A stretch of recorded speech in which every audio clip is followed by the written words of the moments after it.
And apparently, in a scene that we just didn't get, Dom DeLuise Ninja is forced upon the female gang member. Right. Because we're like, is he raping her? What is happening? We had no idea what was going on. Yeah, this is a very, very confusing scene. Well, don't our heroes say he's raping her? Yeah. Yeah, and then they jump in to save the girl. But I think she pulled him down onto her. I was just walking home, and these guys from this gang just grabbed me, pulled me right in the center, and they put me on top of that girl, and I didn't even know her.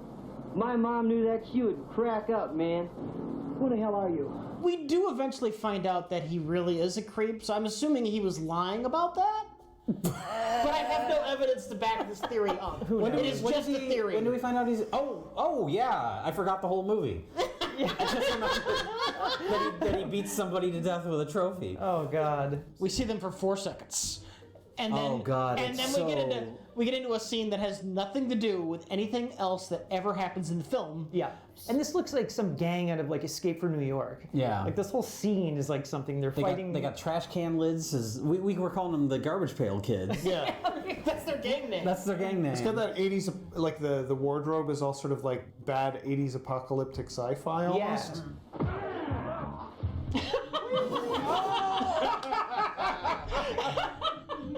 Oh my god! Oh, slowly walk towards his kick.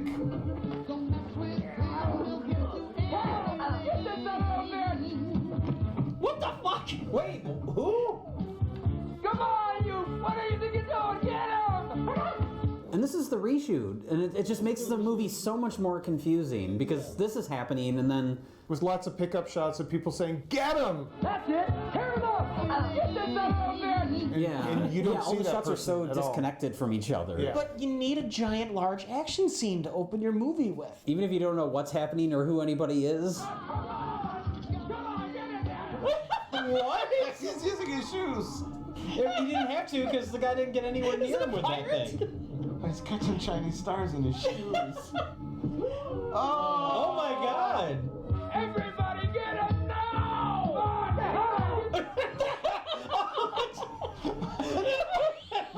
Standing there. This is amazing. That scene in Last Jedi.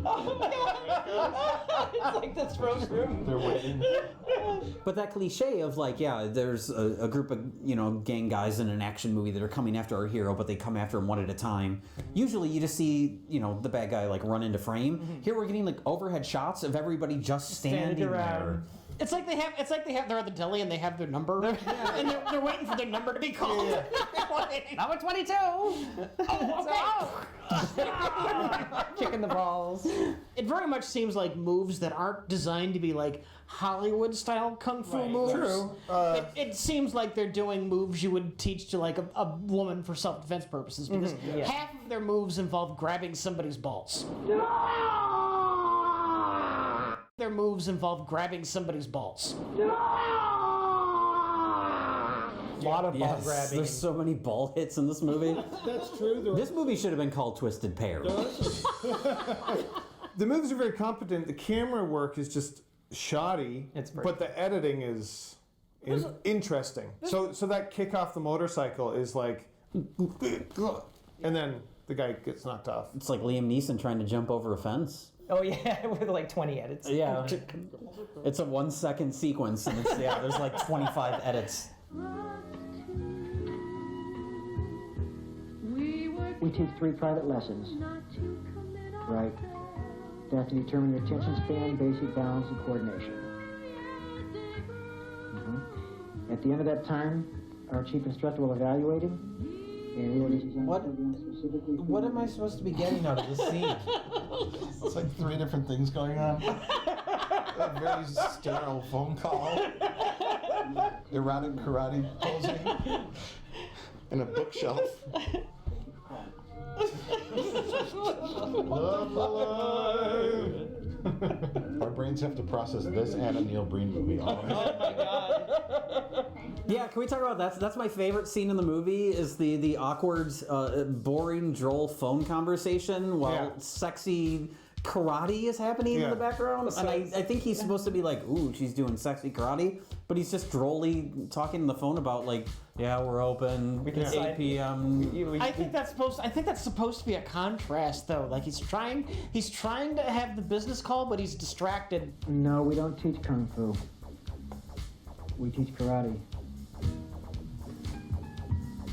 I think he's talking to that kid's parent. Karate. I think he's talking to that kid's parent because he's like, no, don't go to that level yet. Like, they Yeah. need to learn this He first. says we teach karate, not kung fu. It's all so weird, and then like because we're seeing him, and then there's a mirror in the foreground, so Yeah. we see her in the reflection of the mirror. She's doing but she's just sexy- like in like an empty void. Yeah. Like the lighting is so bad, it looks like she's just floating in space. I'll see you tomorrow. Good night. So this leads in, he takes off and then leaves her still at the studio or the dojo, and then the rival gang break in. We think. Is it ever explained that they're from the rival gang? Yes, I think so. I don't. Our know. hero assumes that because the rival Yes. gang guy said something like, "I'm gonna get you," one of those types of things. They break in, and then you're thinking, oh god, this is gonna be a rape scene because it's Yeah. from the 80s. Then she kicks their She asses. handles herself really Kicks well. their asses. Yeah. Yeah.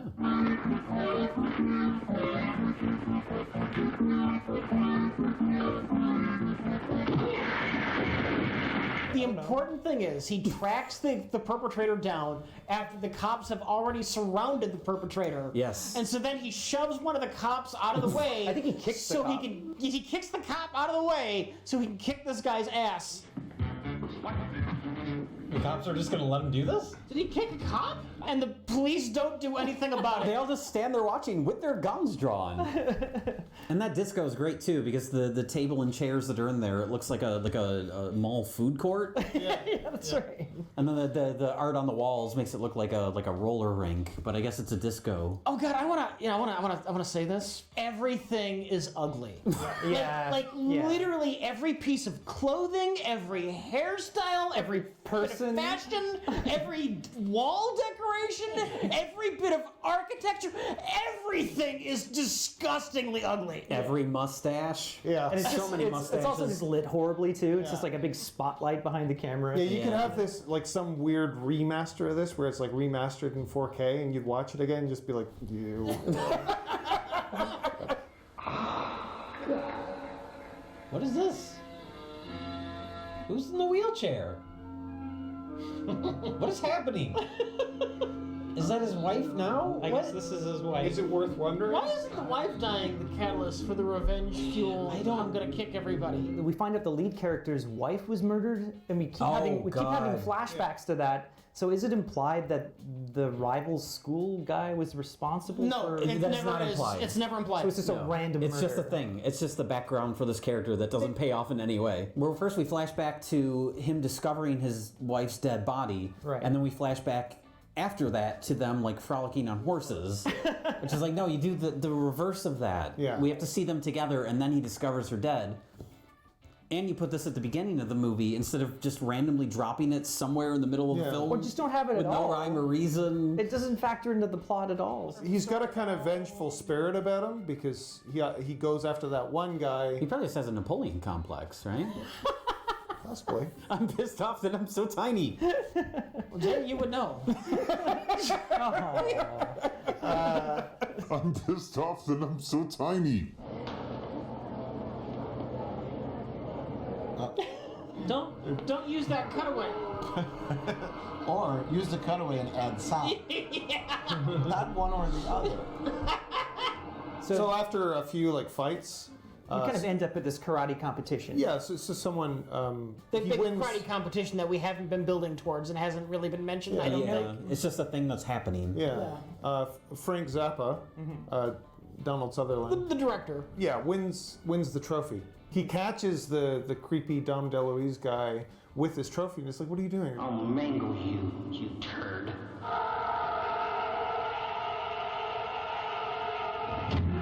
I mean, it's a very like believable like murder scene.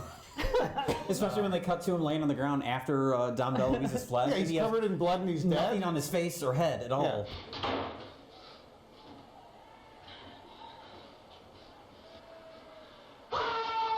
You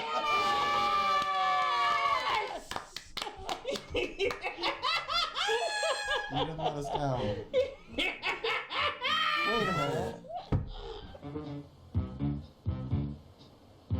Now we got the People's Court theme playing. He doesn't assume it was Dom DeLuise. No. Dom DeLuise did it. The rival karate guy had nothing to do with this. Yeah, and he instantly goes after the rival karate guy. He gets in his Corvette with one other student and sets out to find this guy, and then goes to a barbecue. All right, Shank, one time only. Where's Hart? Hart? Who? What the fuck? Where are we? He just went to some random barbecue. Hey, it's Jack Tripper. Who? It's like Grandma's What the there. fuck is happening? These.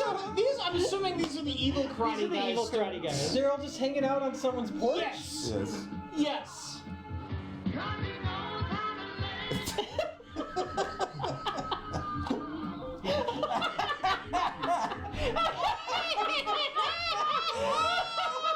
Your writing is so funny. Threw a beer bottle on him. His tiny legs have to move so much faster than a normal person. Kick him into the water. Oh, he's getting in the water, definitely. Yeah, that's production value. Wet clothes. Oh, don't fight on that shaky dock. There's some good old boys sitting out on the porch. They might have had something to do with it. I'm sure. They're here. Let's go to the park. He beats the shit out of everybody, and then one of the guys just happens to have nunchucks at the barbecue. Let's go get more revenge. What? I'll knock on the door. That's a total Jack Tripper. He just drove off? Bert Pesci just leaves in the middle of the fight. Like, the nunchuck fight is still going on. He's like, I'm gonna get my car and leave. I think this was around the point in the movie where I started to realize that the post-apocalyptic gang from the beginning of the movie just was never coming back. Yeah. This is like the entire second half of the movie. Jesus Which is the Christ. best part. It's the most epic car chase. This is insane. Oh my god. fruit stand. You know, there's the occasional like mini ramp, which is hidden by a big very hedge, exciting. where it's just Or like a fruit booth, just like in the middle of a field. That's made out of cardboard. Cardboard and crash it. boxes. Like it goes on and escalates. But one of my favorite parts about that is when they get to the big city and you can just see masses of people on the corners watching the film shoot. Yeah. Well, it has that feel like it was shot in Ohio. Yeah. Somewhere in the middle of Akron? Ohio. Akron, Ohio? Yeah. You see Akron. You see like Cuyahoga Karate School or something. Yeah. So different areas of Ohio. But And it has that looks like kind of. they put a lot of effort into the environments and things like that, Well, just in terms of shooting and shooting time. But Yeah. it just ends up like garbage. Well, I was gonna say it feels like that kind of like the small town, like all bands together, like, hey, we're gonna Yeah, make a let's movie. make a movie. And Yeah. But that was then- probably in the front page of the newspaper several times. Yeah, Yeah. it's like local karate school. Local makes- filmmakers have car chase through the middle of town. Oh, God, they we drove gotta- 35 miles an hour. Big Hollywood production. It's the most exciting thing to happen in Ohio since that river caught on fire. On the DVD itself, it says shot on location entirely shot on location in LA. In Los Angeles. It does? It is not shot in L.A. Yeah, it's just like Jon Favreau's Jungle Book. Where was it? Filmed entirely on location in Los Angeles. Well, that's a That is a bold-faced lie. I can stinking lie. explain this because the footage looks like shit, right? Yeah. So they filmed the movie in Akron, Ohio, and then they put it on like a VHS tape. They flew that to LA. They put it on a TV, and then they filmed the TV in LA. So the whole movie was shot in LA. That's brilliant.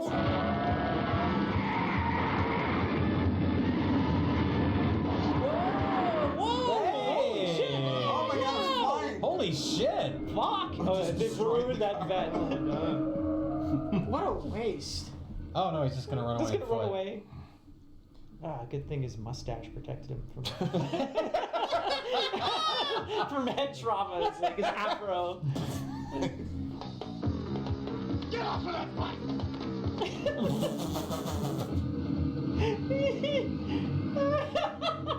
Just stealing motorcycles now. He's got Ooh, look at that old school He's got this Arby's. baby blue velour like lounge suit on, and he's got like a karate suit and an afro.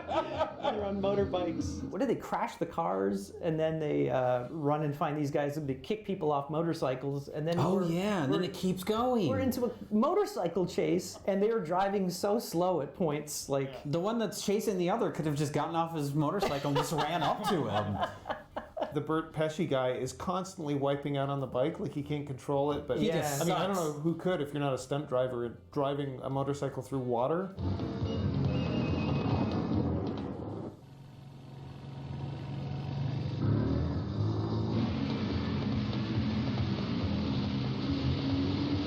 Oh my god! Oh, be careful! You're fucking drowned. They're chasing each other through a waterfall. They like end up in the Antarctic. Whoa! Hit the camera. He's so funny. Like driving past polar bear. He fell over again! Oh, they both fell over. Oh, okay. The bad guy should really just say, "Why are you chasing?" Why are you chasing me? let's discuss this. Why? This is kind of romantic, though. Like, there's Give me your hand. He hits velour tracksuit guy, and then I guess he falls off a cliff. It's really it's the that's most right. awkward Yeah. edit in the world because he hits him. No, isn't he like And then- holding out his hand? You guys are missing the chainsaw fight. Oh Jesus Christ! He's got a chainsaw. Oh, he's gonna chase him. Holy shit! It's just running. Oh shit! It's just running in the background. I mean, no, you saw smoke. Yeah, holy Yeah. shit! Crazy. These guys are fucking nuts. Oh Jesus my Christ! It's like the end of Mandy. Well, we thought it was like a fake chainsaw. It flies out of his hand at one point and hits the ground, and you can see the smoke and everything. Yeah. And then there's an axe on the ground.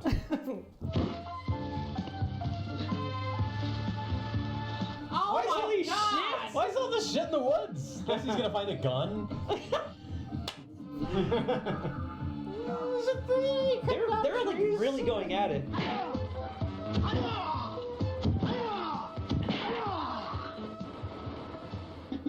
Oh, I guess. Screw you. Yay! I fell on my keys. We didn't even have a little moment. That was so awkward. He probably actually died. He threw him off the... They just worked that into the movie as an excuse.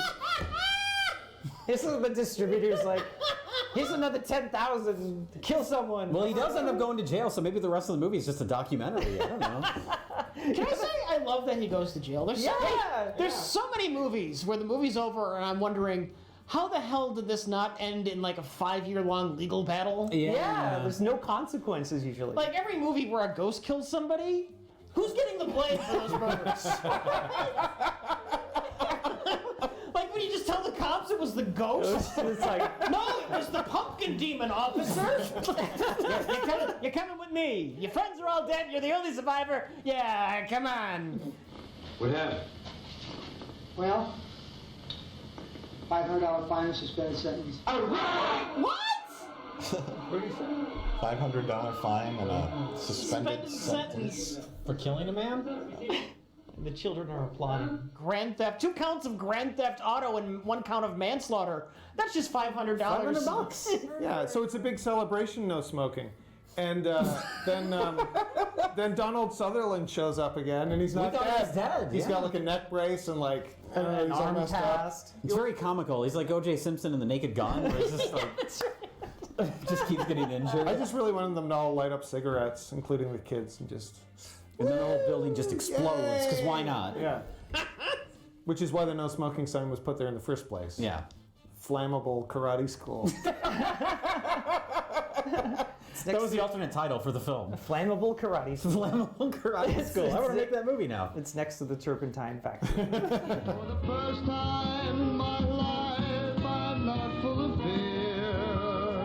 'Cause I know I can trust you. For a karate school instructor, this is probably the first and last film he ever made. Well, he killed a guy on set. Of course, it's the last movie he ever made. It'll be the first and last wig he ever wears. That's probably not true. I love like she pulls her face away and she's wearing his mustache. Why is this shot so far away? God. I mean, I'm Then glad I it kiss is. again and she pulls away. She's wearing his hair.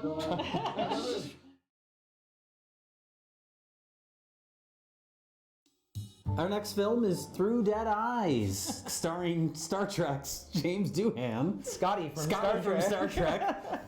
That's the whole thing, is starring Star Trek's James Doohan, aka Scotty from Star Trek. That's the full credit. Yeah. Rich, explain Through Dead Eyes. Through Dead Eyes, as obvious from the cover here, stars James Doohan, Star Trek Scotty. Yeah. And he plays a guy who shows up twice in the film He plays guy in chair. they filmed him at home on his easy chair. Our actual star, who looks like several different people. Yeah. Bruce Campbell. David Tennant. And Matthew Perry. Yeah. With no talent. My friend is dead.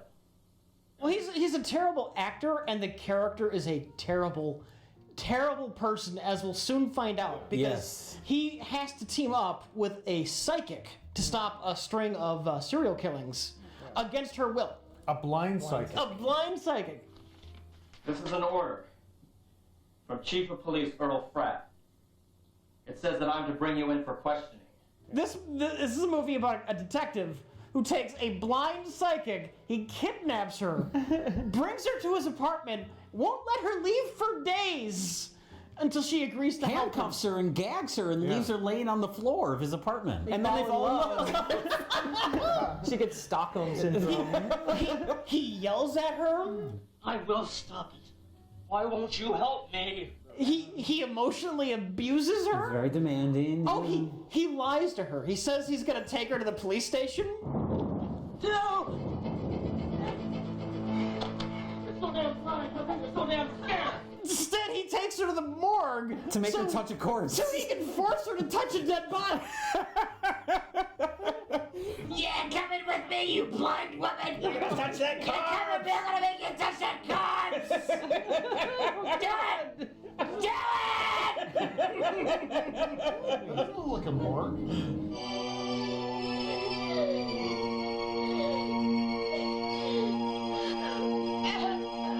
She's having a stroke. She's being shocked. She's experiencing the death. Yeah, I get it. Ow, my boobs. Oh my God! This is embarrassing. My clairvoyance tells me she was killed. She's like she's clairvoyant and she also does charades. That's right. Well, that's her whole thing is, she can touch someone and then she has visions of how they died. Of how they died or whatever. So yeah. Meanwhile, there's a killer loose that is terrorizing the town. Yeah. And she keeps having like visions of this killer. We also get to see the killer who's coming up, and the killer's trademark is crushing someone's throat, choking them to death. He's unnaturally strong.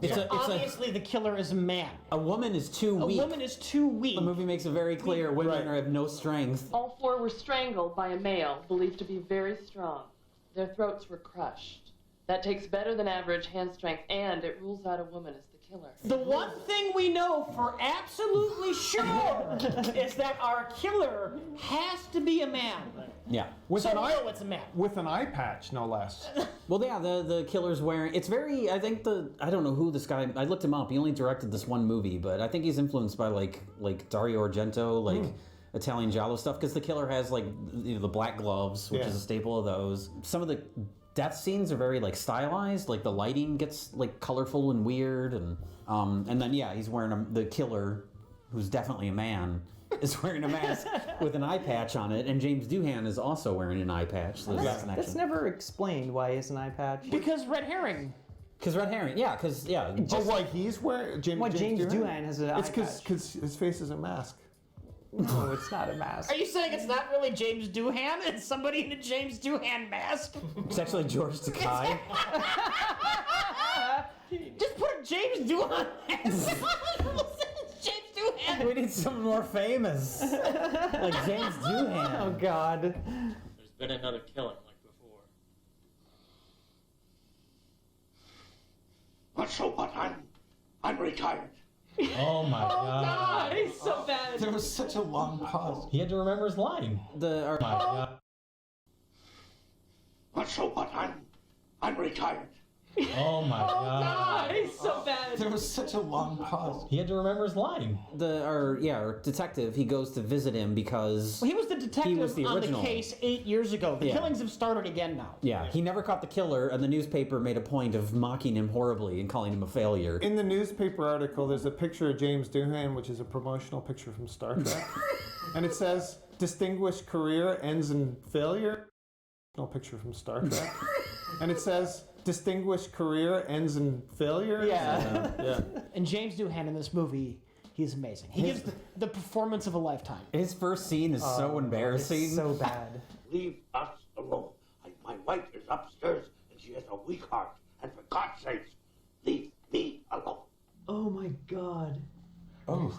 It's so We thought he was because bad. he's like he comes to the door and he's like he looks like an insane person, but he's doing this like gruff voice, and we're like, is that him trying to? Because he's like, my wife is sleeping upstairs, and we're like, is that him trying to like whisper? Yeah. But he talks like that through the whole movie, so I guess not. I don't know. You almost imagine he assumed it was like a pirate movie because he was wearing an eye Yeah, patch. exactly. You know what's strange? James Doohan in this, he just made me realize how good Cameron Mitchell is when he phones in his scenes. That's what I want to mention in relation to talking about like the Italian movies too. Is a lot of them will have like for a couple of scenes they'll have like John Saxon or like Cameron Mitchell, and then so this is this movie's version of that, where you cast the name celebrity in a small part because it should be Cameron Mitchell really.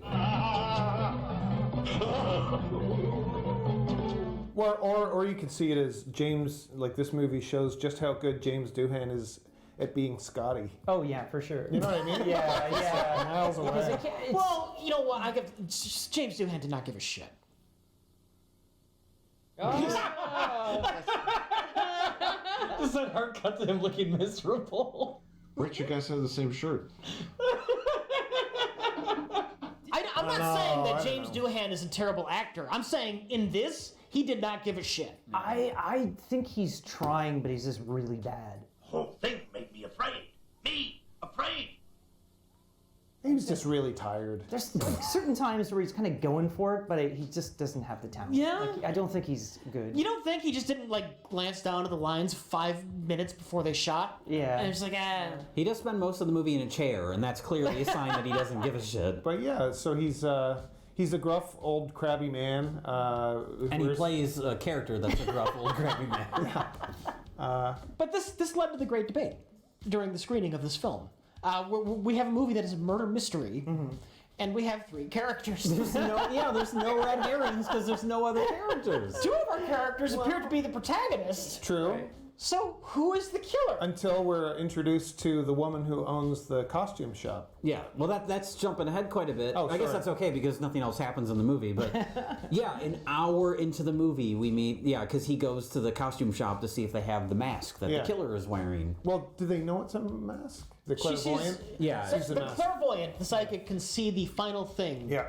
that the murdered victim sees. Yeah, she's looking through dead eyes. The dead bodies that our hero forces her to touch. Oh God. So they More than once. Completely, That's totally true. against Yeah, her will. That's a really good Yeah. point. Yeah. A monster. And then she starts doing the Oh, her overacting. yeah, she's like and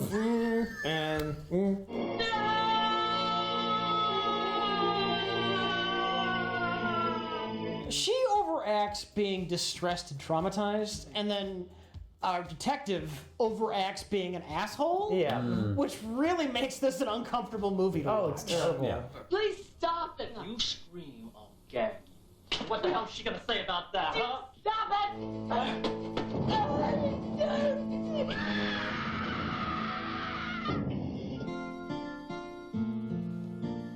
True. There's that quality of the clairvoyant actress when there's a knock at the door and she opens the door and she looks right at the person who's arrived at the door, and then the rest of the scene she's like, Yeah. At a certain point in the scene, I think you can see the moment she realizes, oh, I'm supposed to be blind. And she looks away. But yeah, like because her character is kind of under distress until she falls in love with him for no reason. Oh my god, my mic was like she's muted the whole time. What's up, kid? That was embarrassing. She has two clearly defined powers. She can How see you the been? last images of a Thank dead you for body. coming, by the way. Or if somebody's about to die, she sees what they look like when they see their death mask. She can see their death mask. Yeah. The twist. It leads to the twist of the movie because whenever she touches Detective, the reason she falls in love with him is because she sees that they're cuddling. Yeah, they're and together. They're together and they're peaceful. Oh, this will work out nicely. Completely forgetting how her own psychic powers work. Like you can see the twist of this movie coming a mile away, but every time it's such a dark ending, you just assume they won't go there because what screenwriter in his right mind would kill off a really sympathetic, distressed psychic? She may be clairvoyant, but I don't know how bright she is because when she does see like the death mask, or sorry, them cuddling, they're cuddling in like dark dead soil. Yeah, everything's gonna work out just fine. They're lying on the ground. Here's our peaceful future. Maybe we're gonna live on a farm or something. Yeah, we're camping.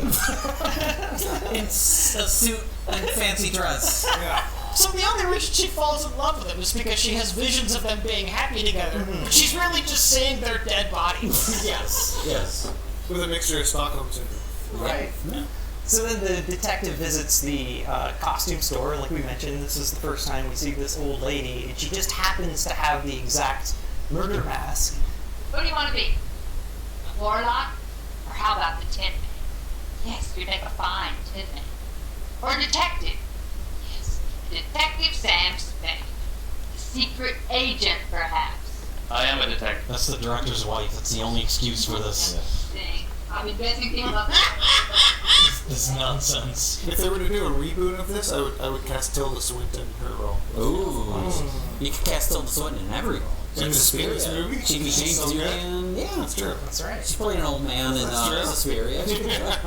I'd watch an old Tilda Swinton version of Through Dead Eyes. She has to watch like years and years of Star Trek to get down the character. She's wearing a green sock on one of her fingers, so they can digitally remove it. No, she actually enlists in the military and goes to war and loses one of her fingers in battle. There's a nice cute touch when they go into the costume store, and the first thing you see on the wall inside when they go in are completely inaccurate Star Trek uniforms. I think that was. I don't even think that was an Easter egg. I think those were probably just there. Is there a William Shatner mask? Or was it Give me a Joe? sec. I gotta answer this call. Hello. Huh? What if they have the Mike Myers mask? Okay. I bet you James Doohan was just like, I don't want a fucking Shatner mask in that store. But he wanted the He wasn't on Starfleet set when uniforms? they filmed that. That's He was true. on set for one day. It was probably It wasn't as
Hello, I'm back.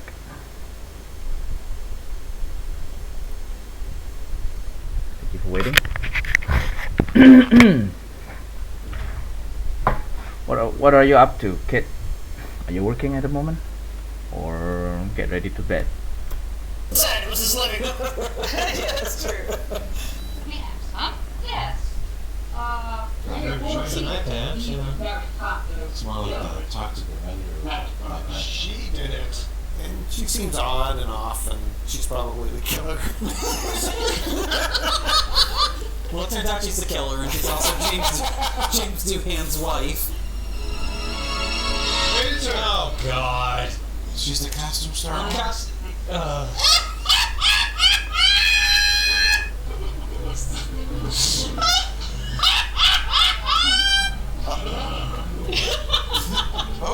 Oh my God. Yikes. Oh my God. Oh God. Anytime my character talks about their wife and for multiple scenes you don't see her. I think he's just embarrassed to talk about his wife because she works in a costume store. And also she's a murderer.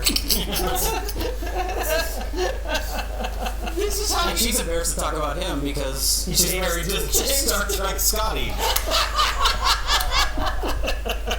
That's terrible. Well, she's lording it over Walter Koenig's wife.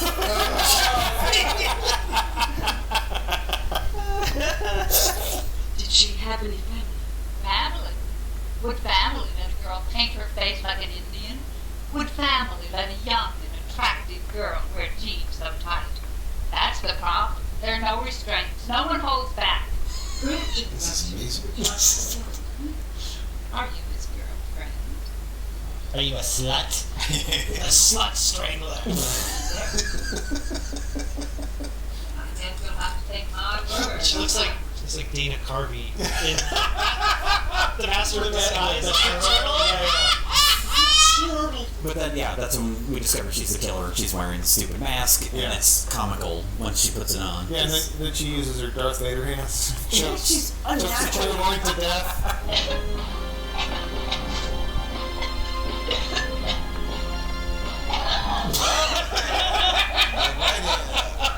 Toxic Avenger is shaking. It's not explained at all. She's unnaturally strong. At one point, the detective breaks in, or comes into his, and she throws him across the room into the wall. Oh, yeah. It's like, where did she get the strength from?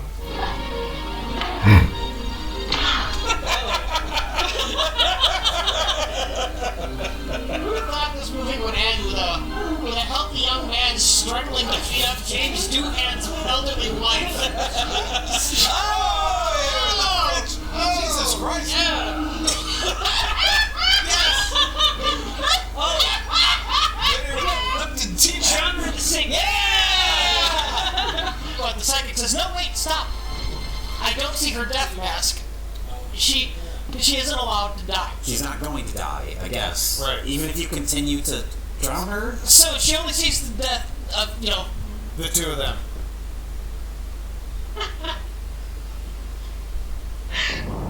Oh my God!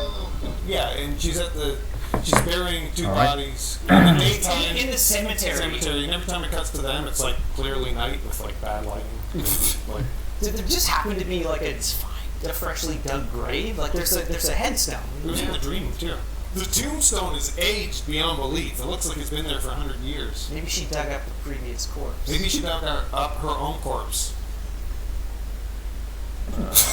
What? There's a tombstone there that's clearly like Been there for a while. She's dug up hundreds of already. years, and there's like a new hole, like a new grave dug. She probably just tossed it somewhere. Broad Out the daylight. window of a movie car. Broad daylight. The previous body is directly under them. She didn't dig all the way. You fixed the plot. There you go. This movie is flawless when you think about it. They thought of everything. So the grave she dug is 4 feet under. And after she's done her cemetery duties, she arrives back home. This is the exciting moment when James Doohan has the gun, which is on the back of the box. You swore to me.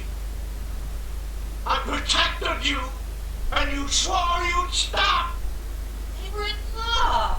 What about the others? Were they in love? They would have been. They would have been in love.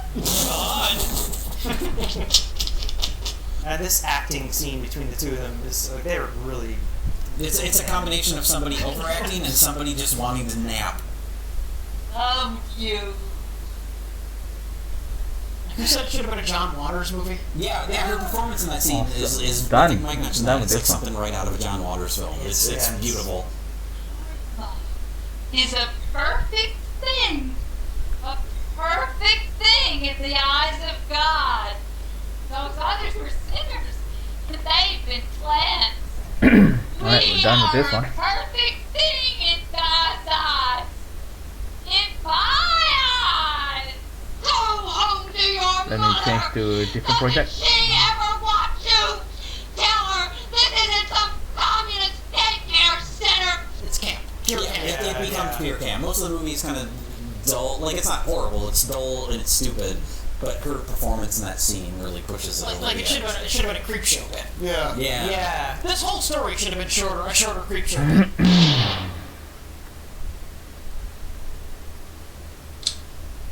So maybe she shouldn't have worn those glasses. In fact, let me just change the project to another one. That would be our final character sheets. And in the future I can just start the animation project.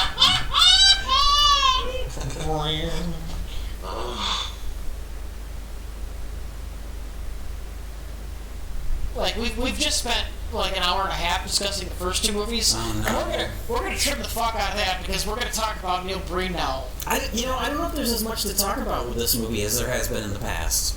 This is almost like, okay, now we get it a little bit. It's probably the most coherent Neil Breen movie we've ever gotten. You know what? Is that sarcasm? There we go. No! I vaguely know what happened in this movie. Yeah. He's blossoming as a storyteller. Neil Breen. Yeah. What are you talking about? I'm saying this movie, Neil Breen is becoming the best storyteller that Neil Breen can be.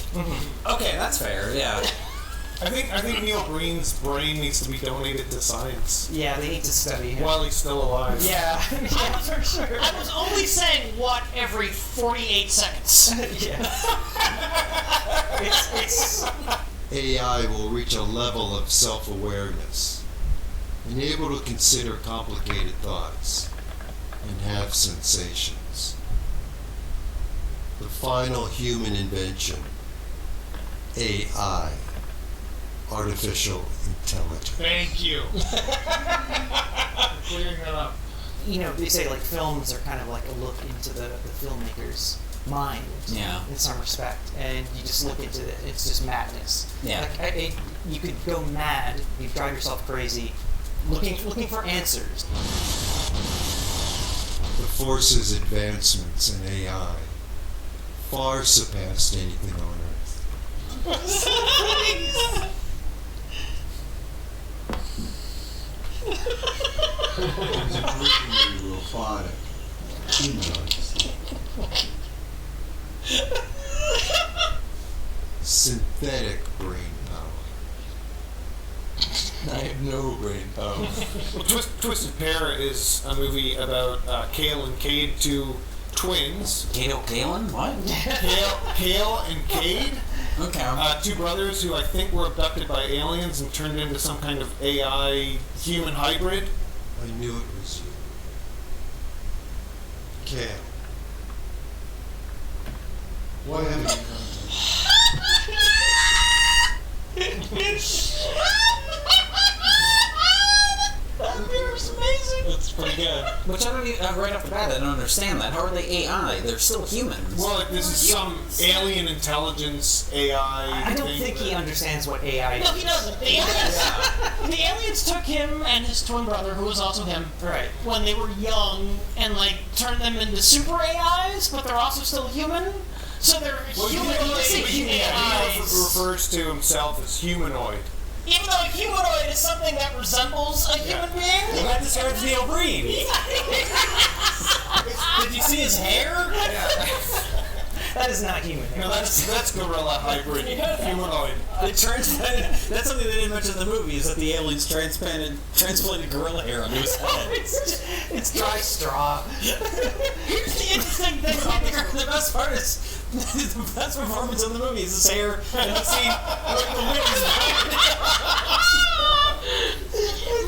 It's so tense because you don't know if the hair's gonna blow off his hair or not. Yeah. I can't take it. It's just, oh god, the hair's just struggling to stay on his head. It's gonna blow down the street like a newspaper. The movie's called Twisted Pair. I always imagine, like, if you're like, oh, that person's really twisted, it's like they go strangling cats or something at night. That's an example. That's Neil Breen's autobiography. But that's like an example of someone that's twisted. But in this movie, they're both just kind of boring assholes.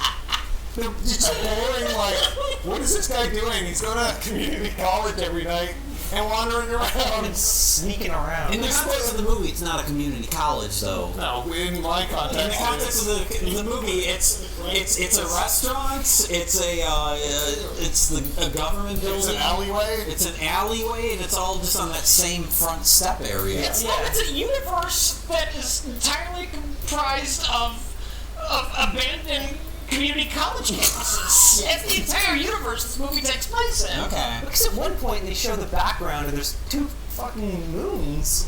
You are so incredibly brilliant. You mean the world to me. What planet is this on? It's like the end of Mandy. Yeah, it's really weird. Except that's in the middle of the movie. Yeah. And it's just that one shot that's never commented on again. Maybe it's like a metaphor for Twisted Pair. I mean, that is, the parallel. And I will say this is his most Lynchian film. Oh my god. There's lots of, like, surreal, like, there's the part with, what's the... I think David Lynch would say no. I'll be right. Bullshit. Total fucking bullshit. What what's the villain's name that changes actors at one point? Coos. Right.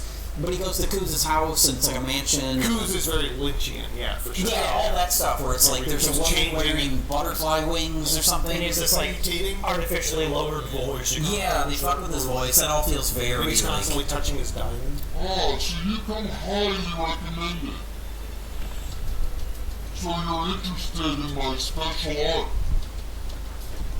Alright. So we can get rid of the embarrassing picture. Yes, I'm interested. Just focus on the armature here. He's constantly petting his diamonds. He's not even just like stroking them. It's not costume jewelry. Yeah, he has a bowl of plastic diamonds that he carries around with him everywhere. Coos' empire is planning the takeover of the Earth. And then he also has 3 sentient ceramic cats. That's right. Yes. So here we can exaggerate. Yeah, so that, and then also the idea that there's the doppelganger thing. That's a repeated thing of David Lynch's stuff. Yeah. There's something weird about those cats because they keep rotating. They keep changing the configuration. It reminds me. I just wonder if Neil Breen heard about that thing that happened in that museum. I think it was in Britain or something. And there was this. I don't know if it was a cat statue, but there was a statue, and security cameras would capture it rotating occasionally. Ooh. And then they come in the next day and they'd see it rotated like 90 degrees or something. Was Neil Breen behind it? No, it turned out it was like construction or something outside. Oh, I always wonder if that's where he got the idea. But Zach Baggins came in and did a show They edited out the construction noise across the street. Big jackhammers. It's like for Neil Breen's next movie. I wonder if those cats are on eBay right now.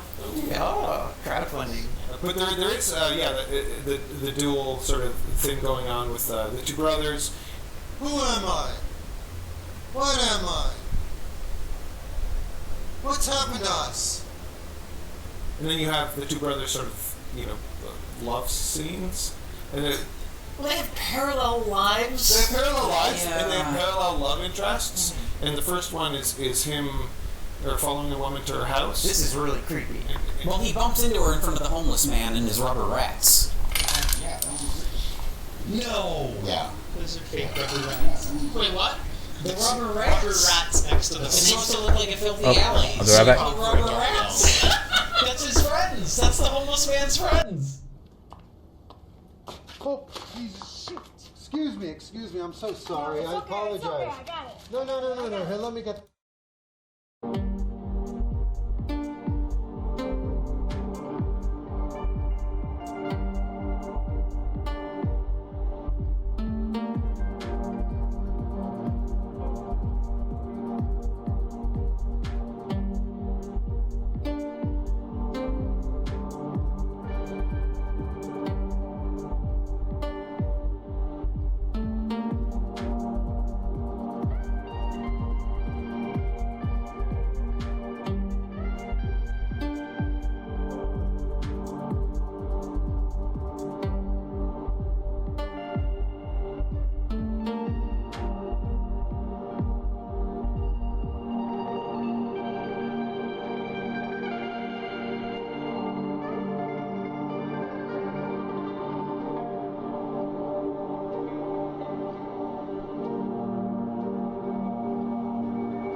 rolling up, Uber black Cadillac, high heel boots and a sexy body full of tats. Baby's bad, oh baby's hella bad. After her there ain't no coming back. Wanna take a run at that. I think she's feeling me. Turn it up a few degrees. My imagination of her body gets the best of me.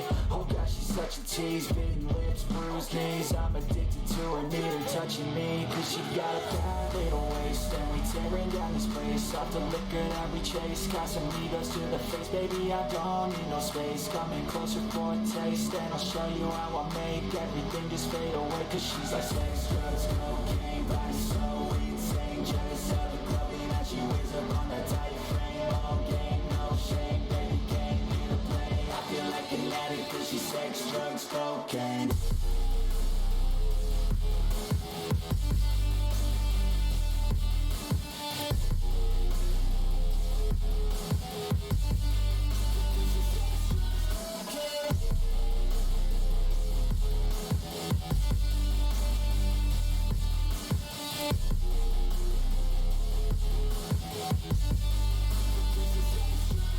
Got a fine little body and her mind's kinda naughty.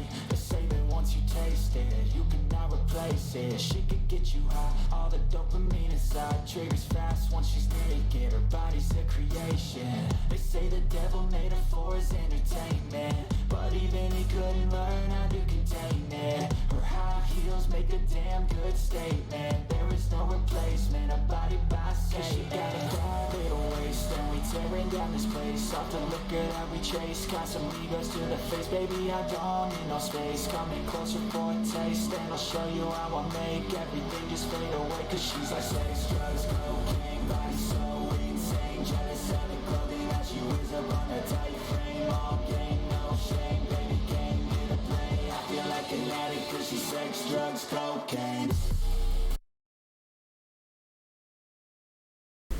I have returned. What did I miss? Sorry about that. Let's see.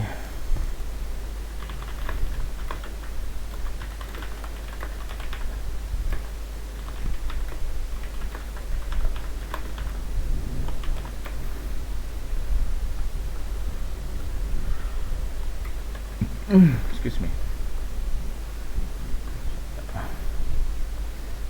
Let's see.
Let me make it up to you. No, he acts like he just met her, and he's being a real fucking creeper. Yeah.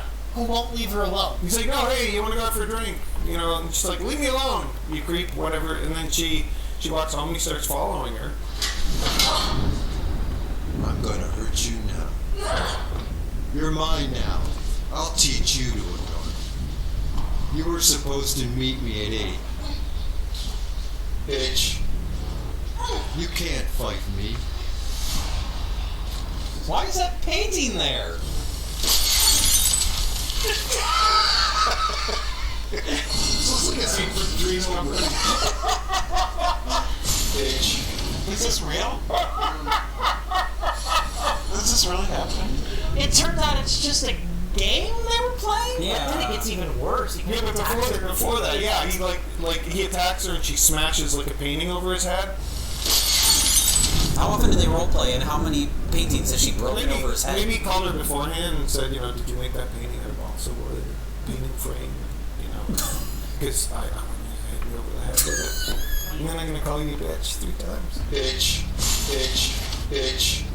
Is it part of the appeal that they have to pretend to not know each other in front of homeless people? Is that a part of it? Yeah, and in front of rubber rats. Rubber rats. So he's 2 rubber rats by the homeless guy, and we don't know, is the homeless guy crazy and just has these rubber rats? Or is Neil Breen using them as props? Thinks they're supposed to be. Well, this is pretending that they're supposed to be in real his rats. mind, that scene is like a filthy alleyway. Right. That's the idea. That's a very clean community college But it's campus. the one step to the community college where the entire fucking movie is filmed. It's the very new community college they just built last year. It's pristine. Yeah. Here's the money I got for you. Give me the package. That's our damn Get away money. from me. This is for both of us. Gosh. Was he trying to do some weird contrast with his evil side? Well, we get that contrast because we get a really similar scene with Cade. Kale. You know, like passing a Kale, shots like and what a stuff. vegetarian would eat, which makes it evil. But they have like a weird fight scene, but it's real because they're both strung out on drugs apparently. What the hell are you doing? I don't even want you anymore. All we want is the drugs and the money.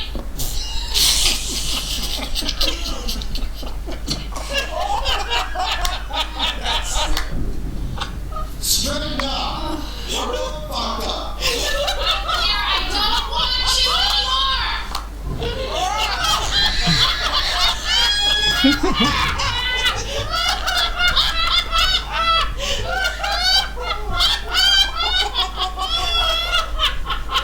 And like he pushes her off the bed with his comic slapstick like roll He off the smacks bed. her, and then she just kind of awkwardly rolls off the bed. Yeah. But he tries to smack her and then catches some of the wine bottles. I'm wondering if you actually hear the sound effect, but when she smacks him, she just like catches his hoodie. But this is like his version of what like an alcoholic, drug addicted couple relationship Right, would be Yeah, like. they just have tons of bottles and pills, and like Lots of alcohol wine. bottles. Yeah, it's like a student film or something. Yeah, that scene. it's like In every aspect of like, you know, whether it's that or other acting aspect, Neil Breen just seems to be like constantly impersonating a human being, Yeah. as opposed to representing a human being. Yeah. I trust you. Complete. Oh. I haven't bothered to measure. It's like he doesn't know how to impersonate a human being. It's just Well, that's because he's above human beings. That's the only thing through all of his movies is that That's he's true. here to teach us. I'm the evil weapon. ways. I am the weapon. Yeah, I'm the best that's ever existed. He's got a messiah complex. Yeah, I mean that's every one of his movies. Yeah. But that's what the weird thing about this is like, is he starting to be conflicted about that, and that's why he developed this other character. The only one that can take down Neil Breen is another Neil Breen. Well, I'd say that because I thought they were going to have a fight at the end. They never have a fight. What's going on here is like, it's actually kind of interesting, really. He's Double Down. He's just the badass. Yeah. It's fantasy Neil Breen, and then you get like 2 pass-through, the last one we watched. Yeah.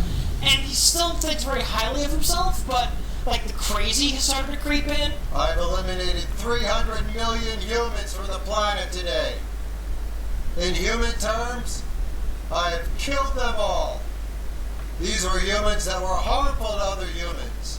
he takes a dark turn in that movie where he just comes across as a guy who wants to see the world burn. Yeah. And here, in Twisted Pair, it's like he started to become self-aware of that. Yeah. And so he took all of the negative aspects of his own personality that he's developing, and he's like, that's just a separate character. He's trying to, like, exercise it. He's trying. It's like he's trying to exercise his crazier thoughts. It's like Superman 3. Where it's like the evil version. He's not self-aware as a filmmaker. No. Yeah. But it's like he's becoming self-aware that he's crazy. Yeah. Well, he does have the Messiah complex, but in Pass Through as well as this movie, he also has apparently a real connection to animals. While developing further and further in a humanoid state over the years. Never.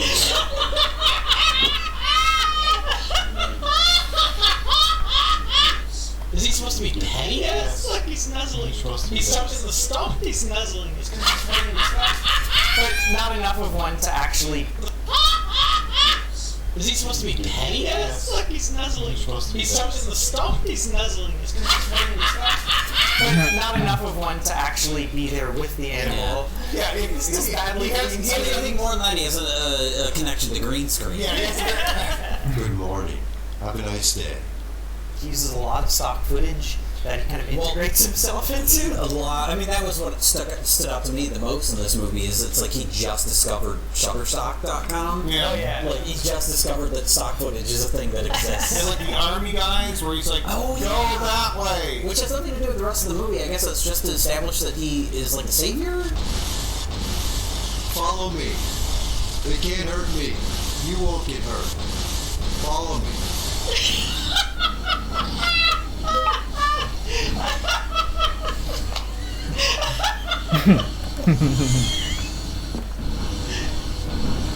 He has to be self-aware at this point, right? That is a question that we all cannot answer. This is too much. He's overplayed his hand. No. Would you underestimate crazy? I don't believe it. I don't believe it. Whoa!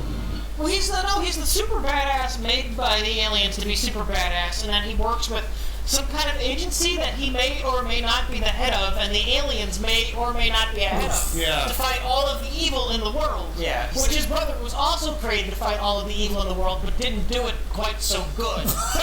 And then had his powers removed, and then became an But alcoholic. his brother, even though he was good at fighting evil, still fights evil by kidnapping corporate guys who are very just blunt and honest about the evil things they do. I knew this was going to come back to bite. The stolen cars, millions embezzled from charities. All the politicians we've been paying off.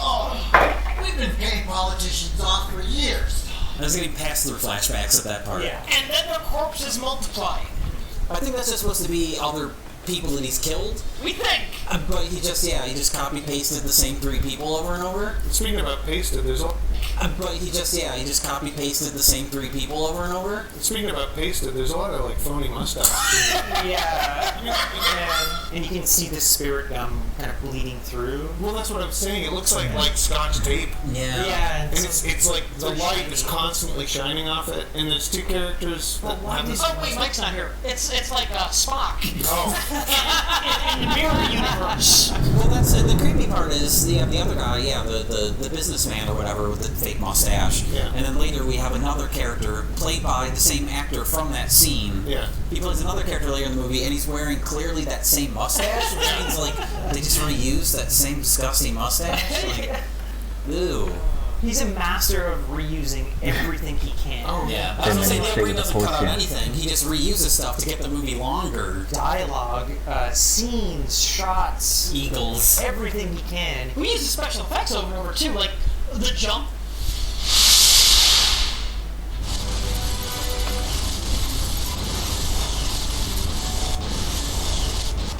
Even when he's falling down, he jumps up.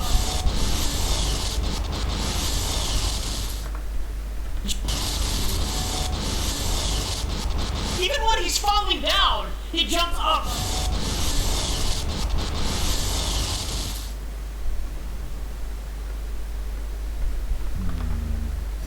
minutes. Do you go back to bed? Immediately. This is how, and sleep now. This is how humans go back to bed. Oh yeah, that's a great moment where it's like Neil Breen didn't know that. Like it's like he doesn't even understand what sleep is because he doesn't. It's not like, oh, I woke up and settled, I'm gonna go back to sleep. It's like he has narcolepsy and he just passes out. It's just like boom. It's like somebody switched this power off. Sleep now. Do you remember like I don't know, it was like Microsoft or Google, like they tried to have like the chatbot. They tried to teach to communicate with people. Is that Neil Breen? You should vocalize the little Clippy guy with Neil Breen's voice. It looks like you're having trouble here. Oh man. What do you want? How can I help you?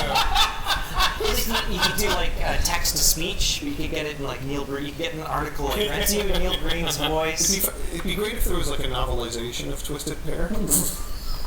I would buy that and read it just to like. It's just literally you just randomly bang on a keyboard. No, it's like separate words. Technology. Yeah. Artificial intelligence. Now the novelization. Cyborg warfare. Biological DNA. Biological cybernetic warfare. What does he say? I want the novelization of Twisted Pair. It just says, all work and no play makes Jack a killer. It goes on for like 700 pages. You would find the novelization of Twisted Pair on Amazon, be like buy it right away, and you open it up and it's all lorem ipsum. Anyone? No? Fuck! I'm ending this. Where am I? Set it up.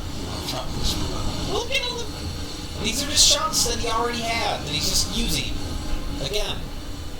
Why are my students dropping out? It is? Stop the cyber war. Oh, God. Woo! Here it goes. She looks good. Yeah, the hair was... It was something. Fucking scraggly hair was flying in the wind. Not my community college. Kate Altair!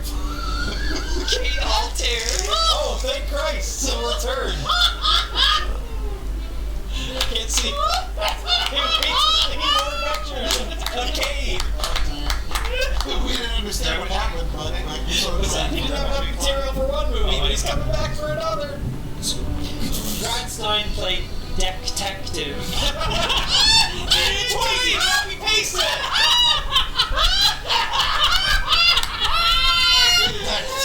Astro Eagle!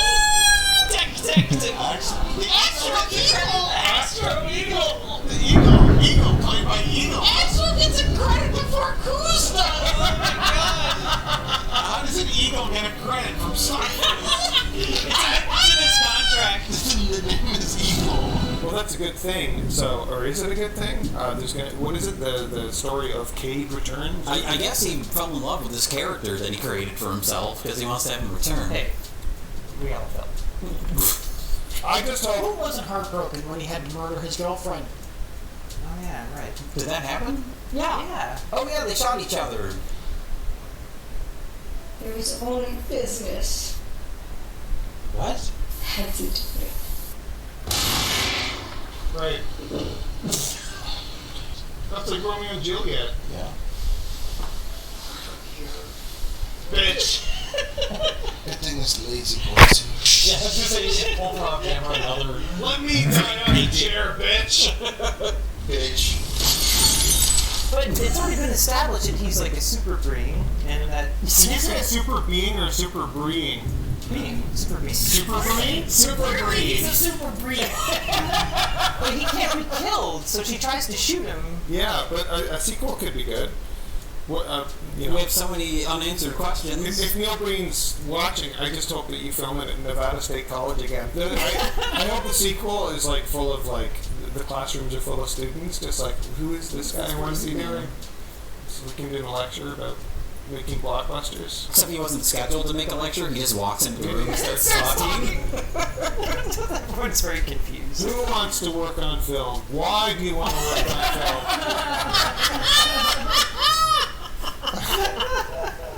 Everyone has the right to be loved. Everyone has the right to love and peace. I'll be right here. Bullshit. Well, this is the point of the night where we pick a best of the worst. Colin, what is best of the worst? I've got to give it to Twisted Pair. I think that's just the most entertaining movie of the evening. Followed, I would say, by The Instructor. Jim? Well, these two movies have really bad artifacting quality. You know, they were shot a long time ago. The quality just isn't there. The quality isn't here either, but it's a newer movie, so it's easier to watch.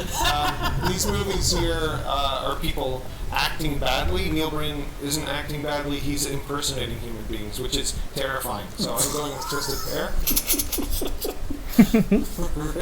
Well, you know, there was some strong competition tonight. Some really solid competition. But, you know, Neil Breen is just at the top of his game.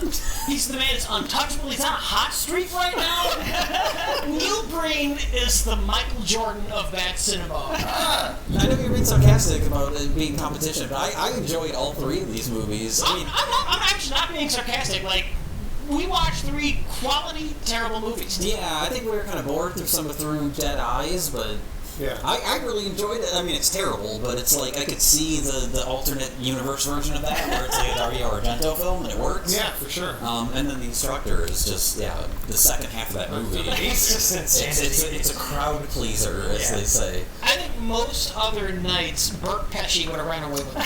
Oh, absolutely. Awkwardly ran away with it. Really fast. Yeah.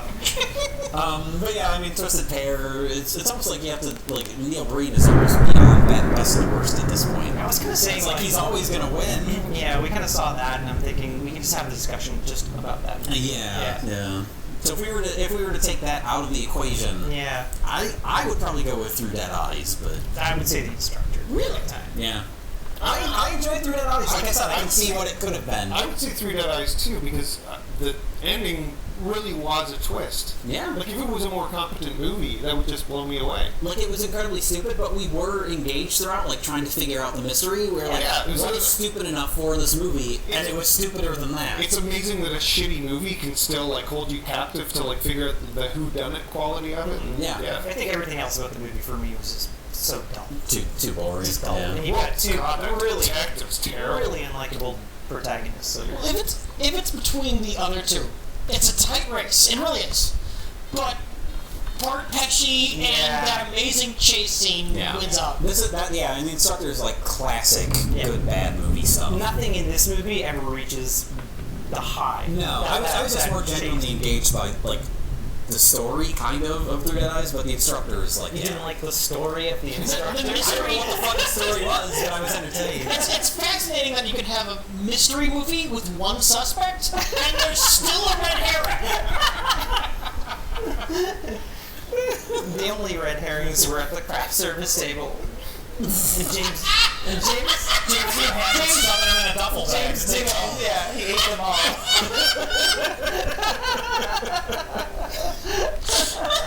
Oh, poor James Doohan. Where did the red herrings go? James Doohan ate them all. James Doohan I'm gonna flip it. It's a murder mystery. What do we do?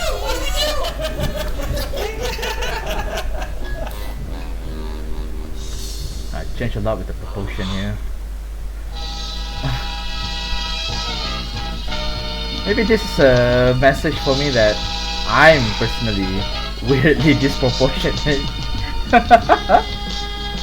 I'm hardly even 8-hit skill. Look at this guy.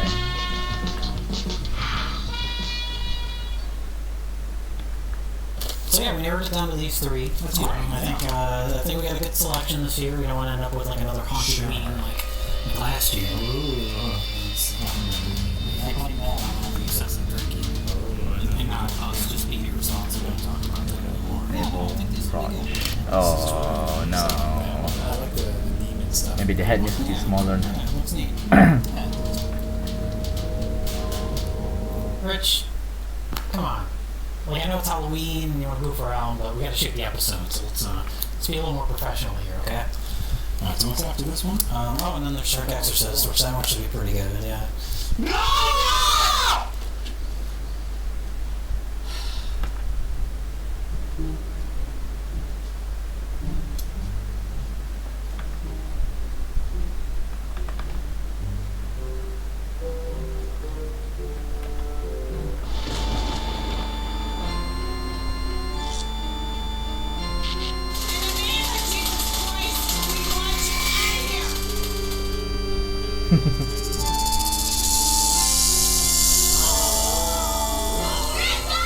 Oh, it's fine.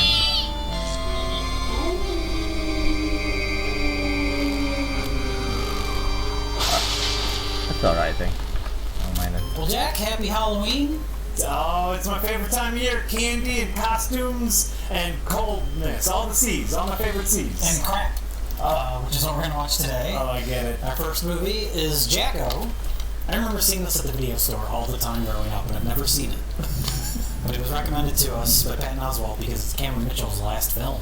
Oh no. So I almost feel like we can't. Like, you know, once we watch this, we know where it ends. I mean, we have to save this for the last best of the worst. Ever. That could be this. This is it. This is it. You made it to the last best of the worst. Congratulations, everyone. What a fantastic cover.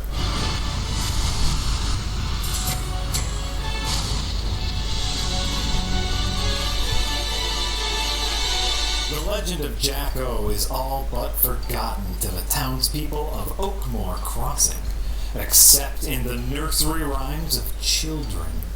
Oh, so this is Nightmare on Elm Street kind of thing. Meets Michael Jackson. Almost 100 years before, Warlock.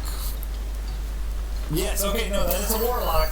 A Warlock or someone named Warlock? No, a Warlock, okay. Walter Mechen, was hung for murder. But before he died, he raised up a fury of a demon creature to take revenge on the unwitting townspeople. Many died before it was destroyed and buried forever. The creature? The creature was buried forever 100 years ago. Okay. Buried forever. So not forever. Coming back. Yeah. Whoopsie. So we're just brushing over the fact that the movie starts with a warlock? When a trio of grave robbers. Grape robbers? A trio of grape smushers, they make a wine in there. There's gonna be flashbacks to that famous viral video, the one stepping on grapes, remember?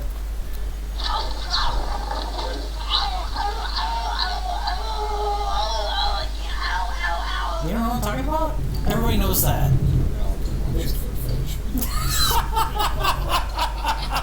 When a trio of grave robbers stumble across Jacko's unmarked grave, they unleash the vengeful monster to continue its bloodthirsty quests! It's Pumpkin Monster. Pumpkin Monster. Yeah, that's all they needed to say. Jacko, what happened to the warlock? Did it say? He died. Before, oh no, literally, he died. Before he died. I think they said he was hung. They hung him. Okay. He might have been hung, but they hung him. Here's the important question. If this is truly Cameron Mitchell's last movie, we gotta start taking guesses. Where is he appearing? Who's he gonna be? Angry cop? I mean, we can only hope. Well, he'll be angry. I don't know if he'll be a cop. I'm gonna say he'll be man sitting at desk. My prediction is he's going to be in the same desk he was from Demon Cop. Because if this is his last movie, he's not going anywhere. Would you find that too terrifying? I mean, if your mind ceased to believe that which I've shown you. It's Cameron Mitchell. He's going to be on the TV. I'll be in. He's at the desk though. What? Yeah.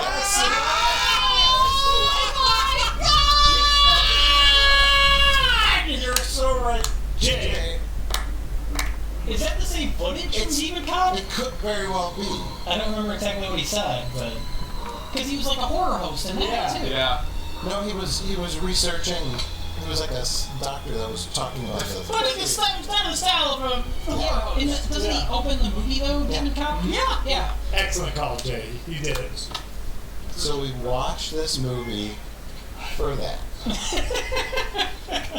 Well, it's Halloween themed. No, you know what? This is a good start. This is a good. I told you, don't trust him. Okay, Josh. Oh, hello. As you know, it's become somewhat of a tradition on Halloween to do a rock and roll themed horror movie. Yes, it has. And so I present to you Rock and Roll Nightmare with John Nickel Thor. Yes. A hot new rock group and their sexy young girlfriends. It should have been the best time of their lives, but it ended up being a rock and roll nightmare. Oh my God! How many more time are we going to use this phrase? Nickelback concert? Ooh, close. Huh? 2000 call. It wants its joke back. That would be funny if Nickelback wasn't still a band, Mike. They're still out there. Recording some new music in an isolated farmhouse, the band gets more than they bargained for when something horrifying stirs in the darkness. Internal evil haunts this place, and the band members start turning into demons from hell itself. Oh my God, that sounds like the other movie we watched last year! Made by the same people who made that other movie we watched last year! Right. But is it going to be the exact same movie? No, they just change the title? No. Okay. After a day of making music and making love, this band is starting to break up one by one, limb by limb. So the arms like going on a solo career? Left arm solo album, right arm, whatever. Is this the story of Death Weapon? Oh! There's the joke. Comes that get you. This joke was needed? I'm sorry, Jay. One-armed Def Leppard jokes never go out of style. That's true. Michael, 1984 called. It wants to know what the year 2000 is. The band's lead singer, John Triton, is John Nickel Thor. John Triton. Like, if your name is John Nickel Thor, just call your character that. I don't think I can say enough how awesome that name is. Okay, I'm with you. Because Nickel Thor sounds like it could be a normal name until you see how it's spelled. Because it's not John Nickel Thor. Yeah. It's John Nickel Thor. Uh-huh.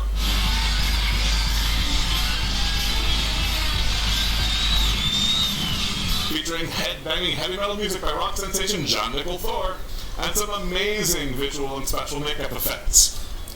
Amazing?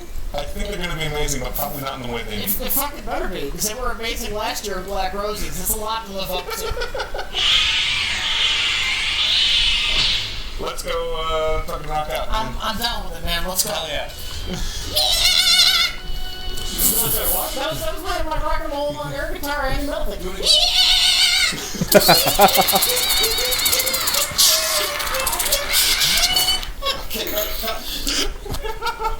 Okay, that's in my head. I can see the whole thing. Split screens.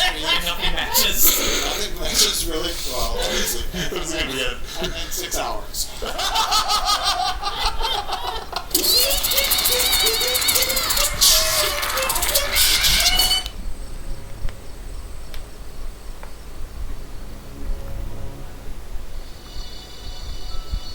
Are they sleeping in a bathtub? Is that a bathtub coffin? Oh, it's a piano bed. The guy was trying to tell him about it earlier. What is a piano bed? I don't know. It's not shaped like a piano. Or a bed. It looks like a lambskin bathtub. It's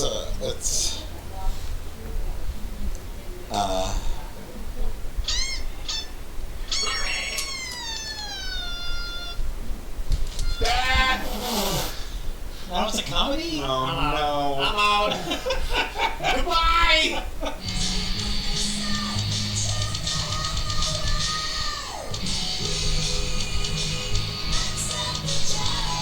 Is this a joke?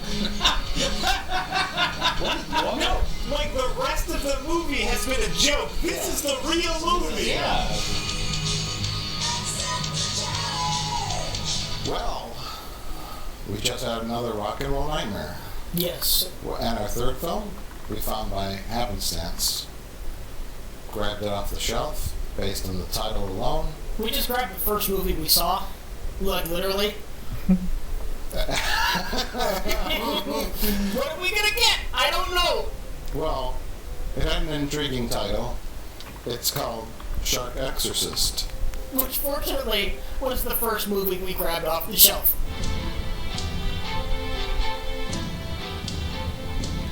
Okay, so there's a lady with, I guess, shark teeth on the back of the box. I didn't look at the back of the box. I didn't need to. So the shark is, I guess, exorcism implies that the shark is possessed by the demon. Oh no! So there might be demonic transfer. Oh no! I know exactly what's gonna happen. Okay. We're not gonna get exciting shark attack footage. A shark is going to possess a woman. Yeah. So the tag is, there'll be a shark for 2 seconds. There'll be a shark for 2 seconds, and then we're gonna get a woman running around with teeth. Okay, this is a mistake. So the tag is Satan has jaws, and a little nice touch on the back. You're gonna need a bigger cross, which is a reference to The Exorcist.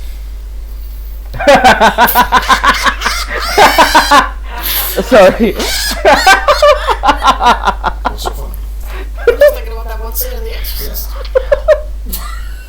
And when Father Carrick says, we're gonna need a bigger Oh cross. no. Right? But You're gonna need a bigger cross.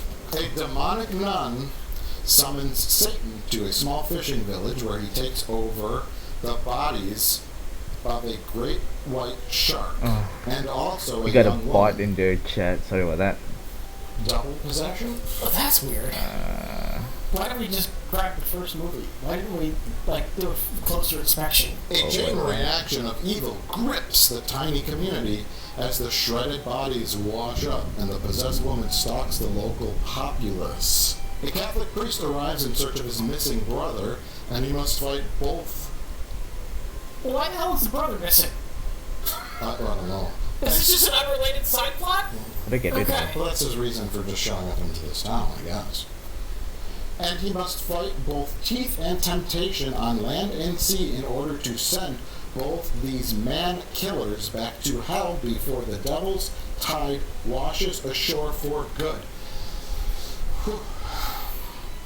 This is going to be embarrassing and weird, and at the very least, I'm curious. I have nothing better to do with 70 minutes of my time. Oh, it's only 70 minutes. Yeah. Oh, okay. Should we go watch the movie now? I guess so. I kind of can't move. My feet won't move. I just can't will mine to move. I think it's like a natural reaction. Like self-defense? Your self-defense body's just kicked in? No. No, we're not doing this anymore. Like walking into traffic. Like it's like that survival instinct. Sorry about that.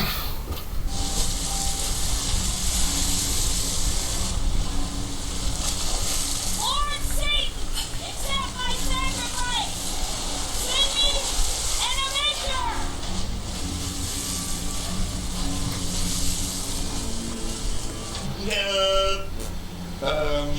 Its eyes are already glowing. It's not even evil yet. As far as CGI sharks go, not bad. Well, what do you bet that was they bought that though? Oh, sure, not bad, but you know what was bad? Like the perfectly blue background that was clearly not. Yeah, that's bad. That's the thing about almost dying, Emily. It is a real buzzkill. Yeah, that looks like fucking drug. The more you know. Normal. This makes the movies better.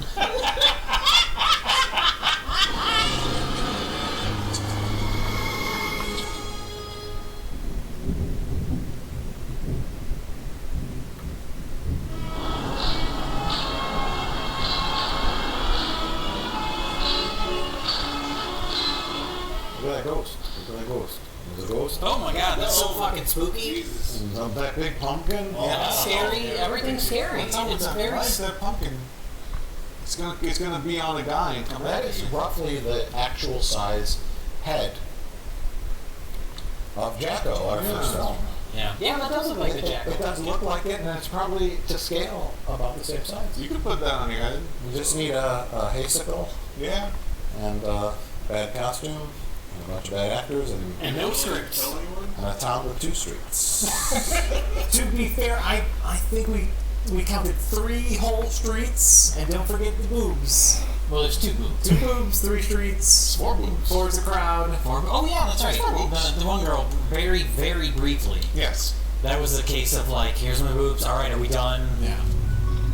What are you doing, baby? Speaking of boobs, Josh, can you tell us all about... No, not you. You don't have to tell us about Jacko, because you can tell us about a better movie, Jade. Yeah. I think you're more appropriate to tell us all about Jacko. Well, I've been getting the blame for Jacko all day, as if this was my idea. There's a different man that needs the blame. Yeah, we have to blame Patton Oswalt. He recommended that we watch this because it was supposedly Cameron Mitchell's last film. Technically, it's his last credit, but we'll get to that. Is it possible? Speaking of which, by the way, all right. We got him here. The patron saint of Best of the Worst. Yes, yes. But Jacko is a movie about a wizard who creates a pumpkin monster, and then the wizard dies, and then the pumpkin monster dies, and then many, many centuries later, years later? Sure. 5 generations later. 5 generations later, Let's put it like that. The pumpkin man comes back, and the descendant of the wizard has to stop him. By wizard, I assume you mean like we see a guy doing some magical stuff. Oh no, we cut to a 17-year-old footage of John Carradine sitting on a log. Video footage. Coming to this film-shot film. Yeah, they didn't even try and color correct it. No. Oh, that's footage of John Carradine that was clearly not shot for this movie. Yeah. That's like a... Oh, now we know why there's a wizard involved. Because they had footage of John Carradine in a hood. That is such a weight off my shoulders now, though. Why wasn't there just a pumpkin monster? Why did we need a wizard? Yeah. Why do we need a wizard? Oh! None of it fucking matters. It's fucking... Yeah. Why do we need a wizard? None of it fucking matters. It's fucking terrible. And it all takes place in the scariest place of all, Florida. That's when I think of nightmares. I think of Florida. Pure white trash. How many meth gators were in this movie? Especially tiny towns in Florida with only 3 streets and no businesses. Yeah. No one has anywhere to go. No, it's entirely residential apart from there's a graveyard and a playground.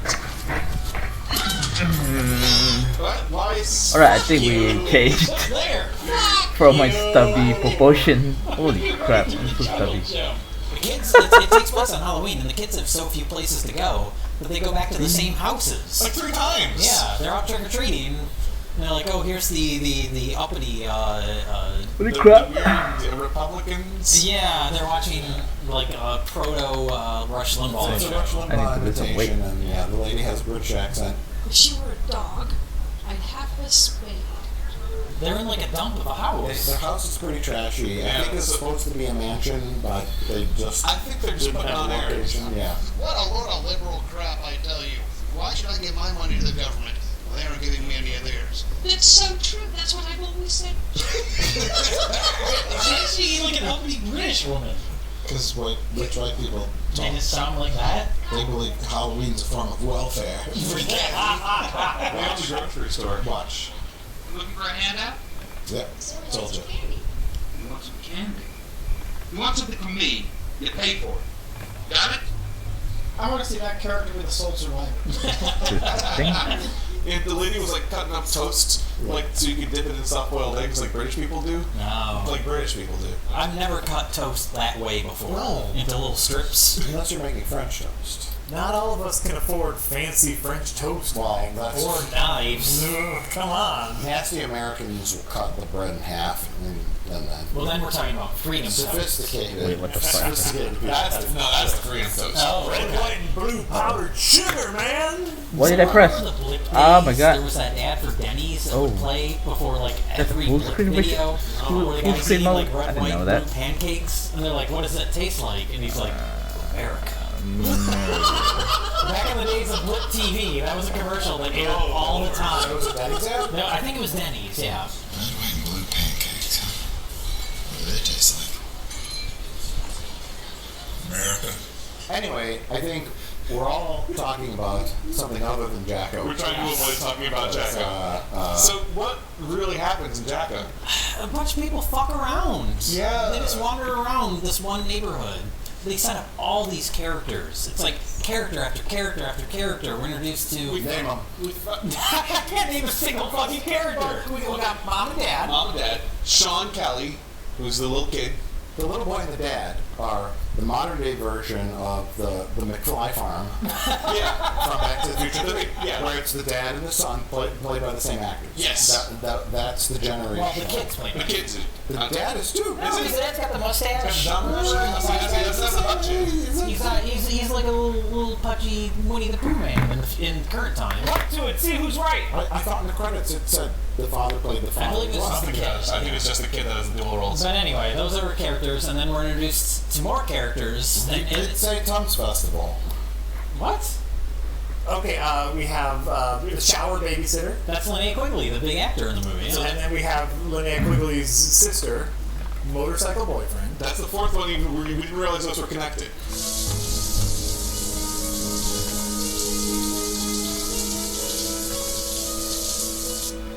What?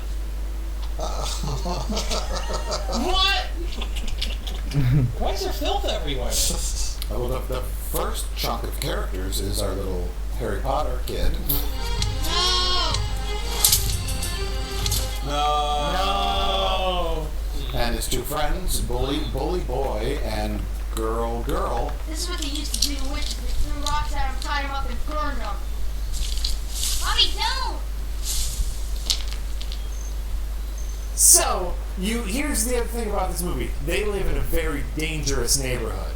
You know it's very dangerous because even though the parents are in the garage, they need to hire a babysitter to watch their kid in the house. To go around trick-or-treating all 3 streets with it. Well, that was the frustrating thing about it, is we were like, okay, this is so fucking simple. Yeah. We have Pumpkinhead Monster, Demon, come back from the dead, to go around and kill all these characters we've been introduced to. Why is that Pumpkinhead? Because Halloween? Yeah, do pumpkins even grow in Florida?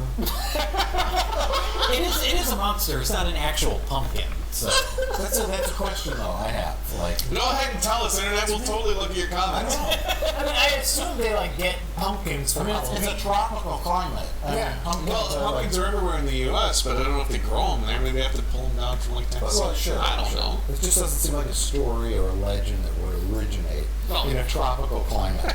Sure. Coconut head. Do you think more of like alligator head? Yeah. Coconut head, meth head. That's what we're doing with current ones now. Yeah. We got wait another 20 years, and then meth head's going to be in the story tradition. I mean, pumpkins don't grow in the summer; they grow in the fall. Right. And fall typically happens in the Midwest, in the above a tropical climate region. Right now. I'm just saying, I don't think pumpkins grow in Florida. Mike, I think if you're a Floridian, go fuck yourself. Put down the meth, stop your shopping cart in the Walmart, and get on your phone and send us a message to let us know. Everywhere, Mike. If pumpkins grow in Florida, because I don't think they do. I'm just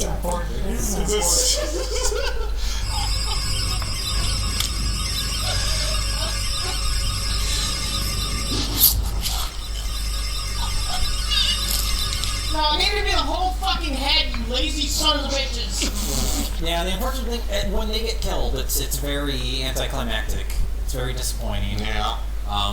But we know that Jacko is free. Yeah, Jacko's back, and he's gonna wander around. He'll go to the Republican's house, and then leave. And then he'll leave, and he'll go to the main character's house, and then he'll leave and go back to the Republican's house. He'll have real trouble killing people. Yeah, that's the thing. You set up your killer, and then he doesn't kill anybody for a long time. And even the kills we do get are weak as shit. Like, a lot of slit necks or like.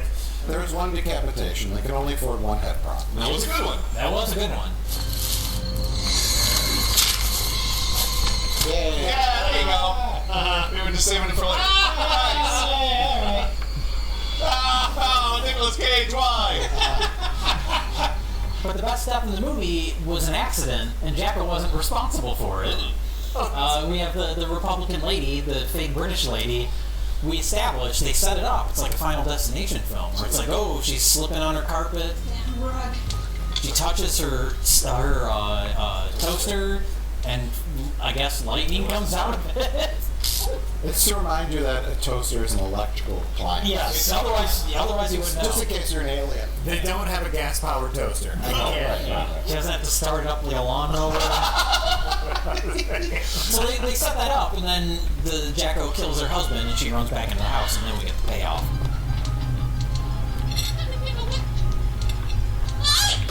Oh, come on! Wait, what? They tried to do an ironic thing. What the fuck is she skeleton? I guess my work here is done. He just goes, oh, this is awkward. He should have, like, shrugged. Like, if you're gonna do something that stupid, have him just be like, oh. It wasn't supposed to be stupid. It was supposed to be scary. That guy's wielding a 6 to 8 foot long haysicle with double handle blade action. Big bad. And you know, he has more range of motion than Michael Myers with the butcher knife. Yeah. He's got at least 8 to 12 feet of range of motion with his haysicle, and he can't do jack shit with it. No, he uses that shit as a shovel. It's embarrassing. That's right, yeah. He's very we did it. It's downright embarrassing. Yeah, it's the movie is embarrassing. Yeah.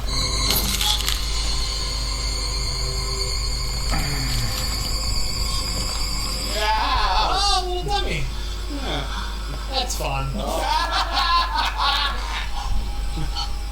At least then you don't have to hold on to it. Yeah, they used just the right amount of frames. Yeah. And now we have to talk about Cameron Mitchell.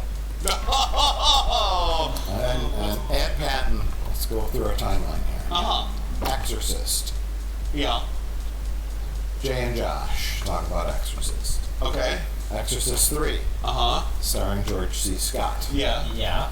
George C. Scott played General Patton. Yes. Patton Oswalt named after Patton. That's true. Patton Oswalt recommended Jacko. Yeah. The final film of Cameron Mitchell. And tonight we watch Jacko. Here's the thing. Here's a link. You know you guys were talking dating back 6 videos. All right. I don't quite follow you there. follow you at all. But here's the thing. You guys are talking in the intro. You guys are talking Why in the did you intro. follow me? There's Because that makes no fucking sense, Mike. Come on. Come on. Basically, what Mike's saying is check out this link to the other Red Letter Media videos. Yeah, follow the links down below. Be sure to smash that like button. Comments, ring the bell so you get the notifications. Exorcist 2. Exorcist Oh, we gotta go way back to like 2 years Exorcist 2 ago. has Pazuzu in it. Pazuzu begins with a P. Patton begins with a P. That's a connection, I guess. George C. Scott. Patton was George C. Scott was hit in the groin by a football. My groin! Oh, my groin! I want you to sit back and observe. Welcome to my asylum of horrors. Whoa! I don't want to scare you off. I want you to sit back and observe. It's the same footage from Demon Cop. Demon It's Cop. the same. Yeah, at first, because we see him, he's like a horror movie host. The little kids watching him on TV. And at first, it's like, oh, they shot in his room, in his den. There's that lamp. But then we see it again later, and he has. It's the exact same footage from Demon No, Cop. and it's even the exact same line. He mentions, It's the same. Yeah. he Drawing mentions like women. the asylum of madness. Yeah. It's word for word. My the only same weakness- lines. The question is, what was that footage originally shot for? Right. It wasn't shot for Demon Cop because It nothing didn't was come originally easy shot for for Demon a Cop. smart artist Could like just be me. a thing where it's But it's like not. a film project. I got 10 minutes of. Yeah, like a and Bela Lugosi really- Plan 9 right. thing, yeah. I'm gonna give you guys footage. These are the files of the damned. The stories of those poor, depraved souls. Overall, Jacko, weirdest biopic about Kennedy's widow I've ever seen. It's pretty good though, right? It's pretty good. I know I messed it up on the original delivery. No, it's good. It's good. I was working it out. Jackie O. Oh, Jesus Christ. That's on him. That's on him. It's a bit of a stretch. Jackie O. Jackie Onassis. Come on, people. Alright, so that was Jack. Do we have anything else we want to hit on that? Nope. I guess it's fine. It sucks. It fucking sucks.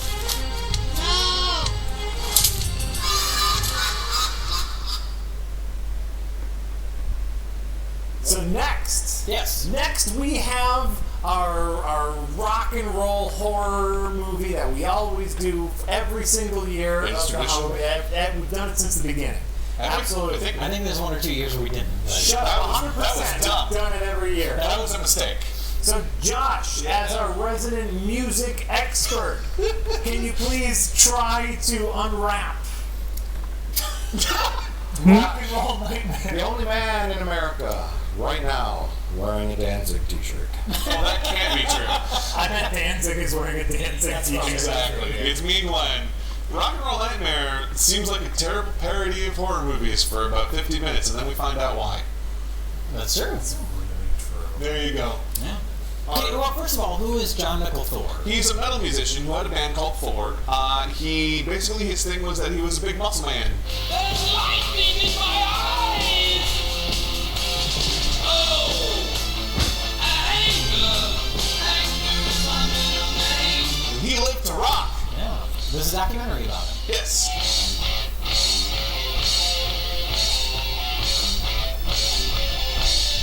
So at the beginning of Rock and Roll Nightmare, there's a family that lives in a farmhouse, and they're getting up in the morning, shaving and making breakfast, and all of a sudden the mom opens up the fridge, and there's something in there.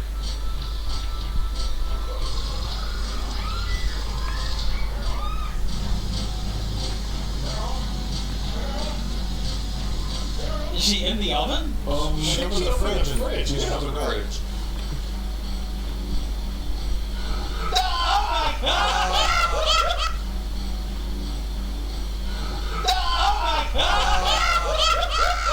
It's a Halloween store prop!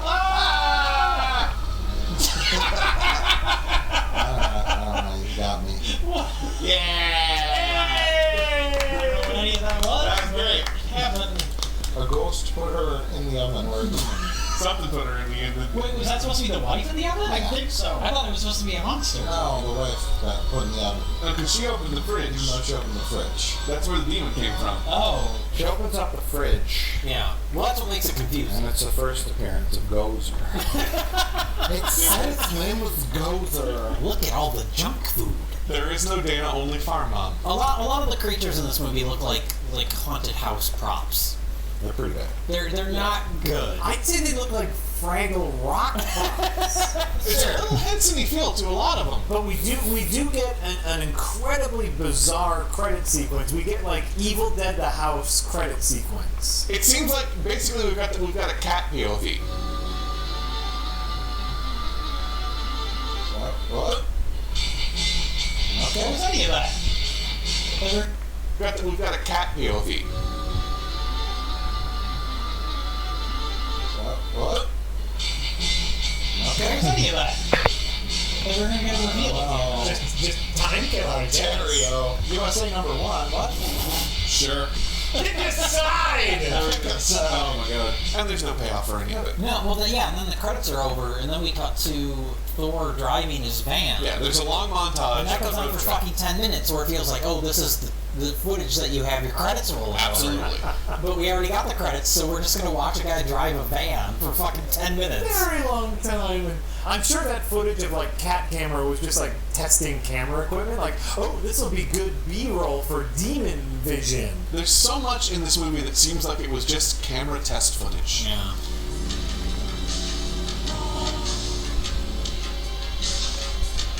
Oh, all right. Okay. Never mind. Don't need that house. It was a cool shot, though. We had the shot. Just throw it in somewhere. Do you think he just got like a whole bunch of new camera gear and he's like, yeah, let's do some fun It's stuff? just him testing it in the backyard. Yep. Yeah. That was that pull in and zoom out shot. Yeah. that they used. Green through the tree, do thing. These are very cool shots. It's a really nice dolly you got there. Yeah. Look at how smooth this dolly is. Still driving. They're going somewhere. Oh man, they are getting every dollar on the screen. Ooh, yeah. Every single fucking dollar. Oh, and turn it to Yeah. All right. Yeah, all right. All right. Yeah, the van's coming there, and then we're establishing the house. Van house, van house. Because we understand cinema, we assumed that these two things would meet up. And they do. Because the van pulls up to the house. Can we talk about the van? I want to talk about the van and the band. Yeah. Because the van has a double license plate. One is the Ontario, Canada license plate, and below it says "I love America." USA number one. USA number one, yeah. And so the premise is that this rock band, presumably from America, has come up to a remote farmhouse in Ontario with a barn, which has been retrofitted or augmented into a recording studio by a major record label, RCA, as a recording studio. Rod Stewart has been there, the Rolling Stones, Alice Cooper, all sorts. And so, is the band from America, or as the band crossed over into the border, did they then get an Ontario license plate? Or are these Canadians that are so embarrassed to be Canadians that they have to pretend to be Americans? You know the barn over there? This one. Yeah, the big barn there. You know, that recording company, RCS, right? They came here with Alice Cooper. Yeah. And they built a recording studio there, 24 track. Yeah, I have the keys here. Good. And, well, I want to tell you something. This is not the first band that's been here. Oh, really? No, we had Bob Stewart here. Yeah. Hey? Oh, yeah, and also there's a room up there. Yeah. Not upstairs. This is a bit. Why would you put that bit? I feel like I was watching a Judd Apatow movie. There are definitely people in the band that have a Canadian accent, and the girlfriends in particular have a Canadian accent. But did they pick them up on the way? I'm not sure. Yeah. They might have. At a truck stop. They try to establish that house as if it's like in the middle of nowhere, like an Evil Dead situation. But we see a road and we see cars driving past it all the time. It's not that far out, obviously. The other thing I need to tweet at John Worster so he can look at this movie and tell me if the drums are period correct. He will know. Is that the guy who invented the sauce? No. Worcestershire.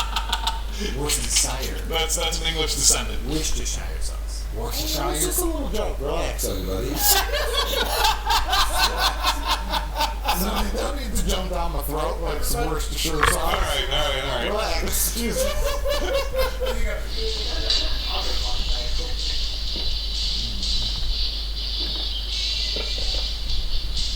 Oh, that's music.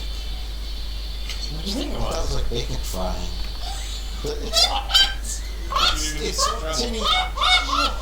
It's the sound of the guy cooking.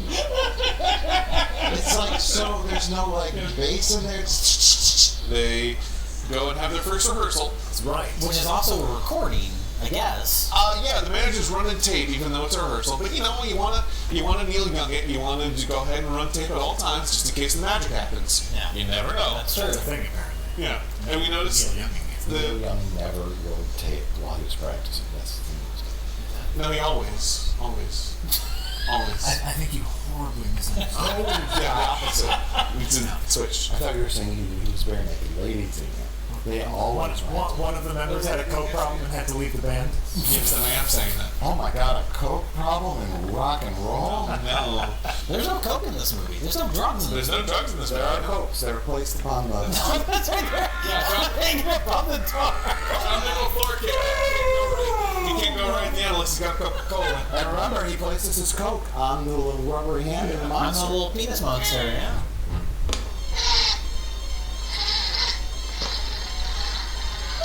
Oh my god, now we're watching a puppet movie. So, there's a ton of coke in this I movie, guess, yeah. But it's not the coke you would think of with a rock band. It's a metaphor. For coke. For coke. The coke is a metaphor for coke. This whole movie's about drug addiction. Because we're gonna take our friend out to the middle of nowhere so he can kick the drugs. That's right, little Evil Dead. Like the Evil Dead remake. Yeah. That's what this movie's about. Little detox, but as it turns out, so in the end, he has to confront his demon, and he also needs to shed his friends who were part of his old drug lifestyle. They were part of the problem. They were part of the problem. So his friends, he shed his friends and confronted his demons. Yeah. Fuck Jay, that kind of worked. This is a great film.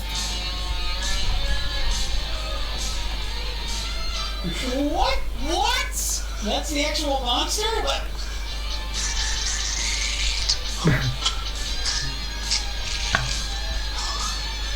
What the fuck was that? I was looking at my phone. Can't be doing that. That's Hitchcock. Yeah. It didn't actually vomit anything. A little bit. Oh, did it? Yeah, Didn't see anything. I think it was supposed to spit up, but it just failed. Didn't work. And they just left it. So the manager, who has just drank from the cup with the demon semen in it, who may or may not be possessed, goes down in the basement of the barn to look for more drumsticks, and then all of a sudden gets seduced. He's unaffected by the demons. By the demons in the ball. Making that point. No, but he just has visions, basically. That is my point, is that it is pointless. Well, yeah. And we'll find out why as we go on with the movie.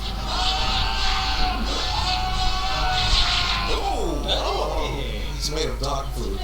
Or the demons weren't necessarily coordinating, and the little penis demon can't really do any magic, and he just like, I'm gonna spit in his shit, right? And like that's all he can do. But then he sends the bigger demon down to look like the lady. What? There's nobody over there. There's nobody over there. Did you see a ghost? I really thought like Rich was walking over here. I tell you, this building's haunted. I think. I'm not gonna lie. 7 minutes ago, I thought I saw something out the corner of my eye. Oh my God! We have a ghost. Rich. When I'm here by myself, sometimes I think I see somebody walking, and oftentimes I've heard my name. I really felt like Rich was right behind me. I thought he was doing a bit. We gotta get a shark exorcist in here. We gotta set the EVPs. Electro voice power. I think we need Ghost Adventures to investigate. We need Zach Baggins here. Zach Baggins. All right. Maybe he could buy some of the things we have around here. Give us $600,000 for our shit. We're selling everything. See that guy? That's like $200. Come on. Yeah. These things behind us are haunted. Well, don't put it in your museum. They're pretty spooky. Rich saw something move that ladder. It's haunted, Zach. Just put it in a museum next to Ed Gein's cauldron.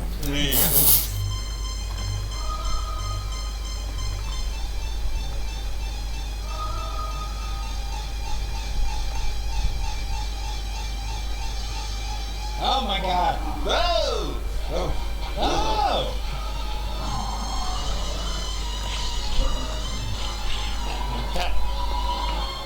Cut away. No, hold on that for as long as possible.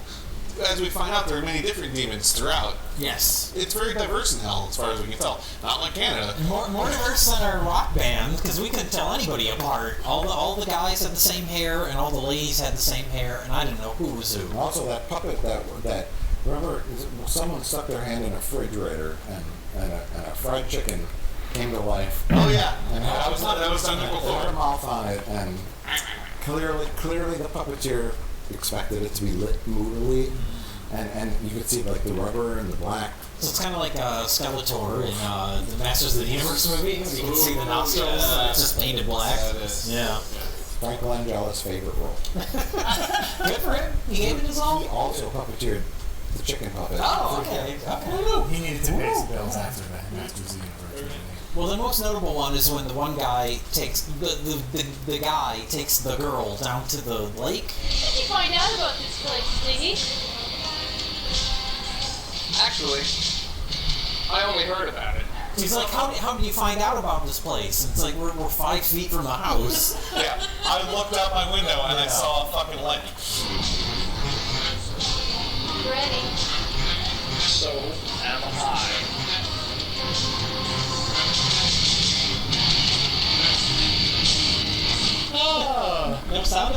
chest or anything. But yeah, like a hand comes out of his chest or out of his stomach. And grabs her boob like a 13-year-old pervert. Yeah. Well, that's something to point out. This movie feels like it was written by a 13. But yeah, like a hand comes out of his chest or out of his stomach. And grabs her boob like a 13-year-old pervert. Yeah. Well, that's something to point out. This movie feels like it was written by a 13-year-old. The whole movie. There's a lot of sex scenes and nudity, and they're all shot very clumsily. Yeah. They're really just a lot of flesh crests. Yeah. Can we talk about Grandma's disability shower? and the sex scene in that? Massage only grandma, yeah. What's awkwardly getting in the shower? Oh no. Oh no, look, it's... Just come to him in the shower. It's a weak-ass shower, too. Look at, like, two little streams. Massage. the grungy white tile, the little spurts of water, and yeah, nobody wants to get that wet in there. I assume the house was like a farmhouse, or like off the grid. They had a big water tank in the back. Yeah, they had a shower set to like just. Don't use too much water. Yeah, we gotta have it refilled. Yeah. Well, it's also awkward because they don't. You could just like cut to them in the shower, but we see them like turn it on and awkwardly get in. Yeah. It's like we don't need to see any of this. Yeah, you don't do the awkward. Get a little kiss in, get a little boobie in there, and then you go, and then you're out. It would be like we're watching somebody fumble with a bra for 5 minutes. That could have been in this movie. Yeah. It really could have been in this movie.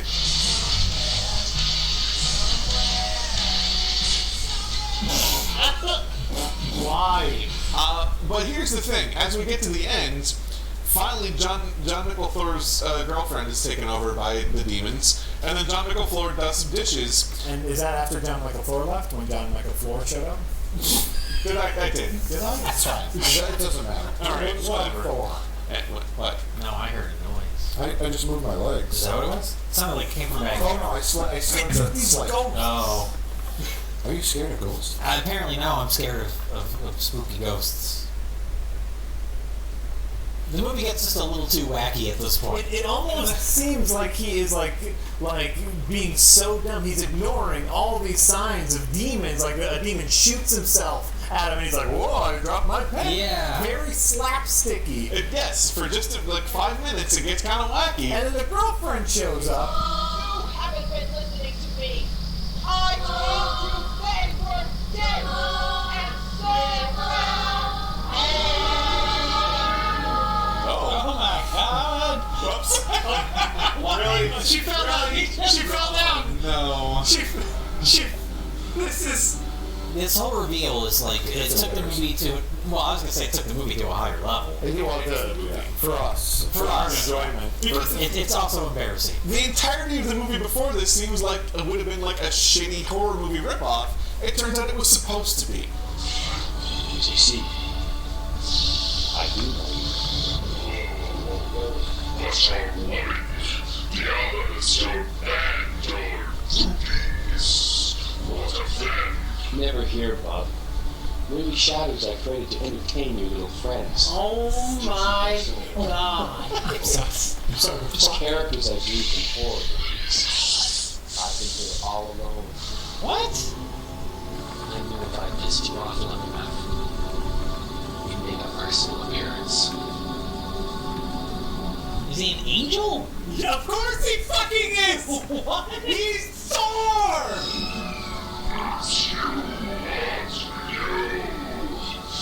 Oh my god! Oh, I've never been more embarrassed. And he just made all this up because he was trying to pull Beelzebub out of hiding. Yes, to fight him in an epic battle. This is the most epic battle. Epic battle.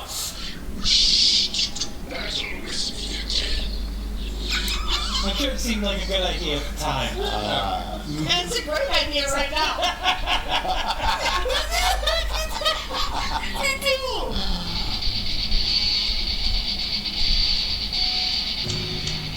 What is that? Was a little guy. Now. They're gonna do battle? By throwing puppets at each other?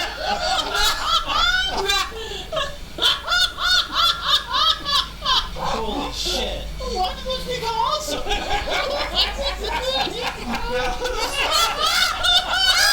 They're rubber starfish.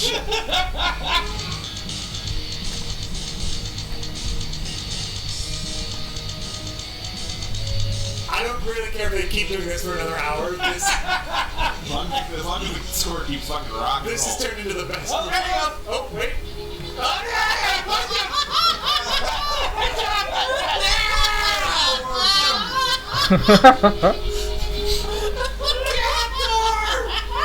But that fight is the most amazing thing, and that twist That is puppet is embarrassing. everything about it is great. Like, because I didn't think throughout the rest of the movie, because you think like Rock and Roll Nightmare, and you see like this cover, and you're like, oh, awesome heavy metal horror film, and then the movie's like a bunch of people hanging out in a barn house. He's dressed down for the most time. John Goldthorpe is wearing like pajamas and He's wearing like ladies, like a little girl's pajamas. Yeah. He has polka dot lady pajamas on. Yeah.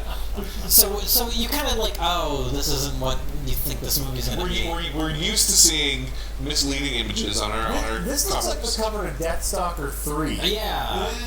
But then it delivers in the most epic battle between good and evil. Yeah. Delivers in being the most embarrassing ending of a movie I've ever seen. You're absolutely wrong. It's amazing, and it's an amazing twist. You win this time. This place is yours. I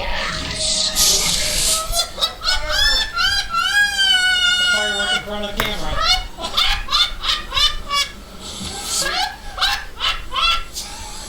You didn't have to do much to defeat Satan. That's punch a little bit. I think the weird thing to think about, though, if you think about this movie with any sort of logic, is that he has created all of his bandmates. Yeah. He's created his van. He's created everything, and then all of his creations, he said, "Go fuck." It would have been great if they went to like after we got the big reveal that he's been all these friends or people that he manifested. If then we cut back to the reality, like just quick cuts of different scenes. Oh, like flashback? Yeah, like flashbacks. And yeah, you see him in the shower and he's just like masturbating. And going like this.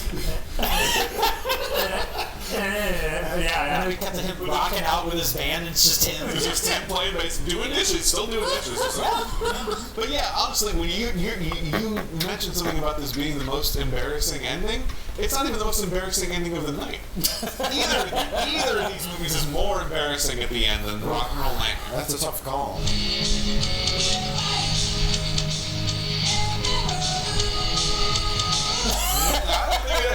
I don't think it is. I'm gonna say it's the most entertaining.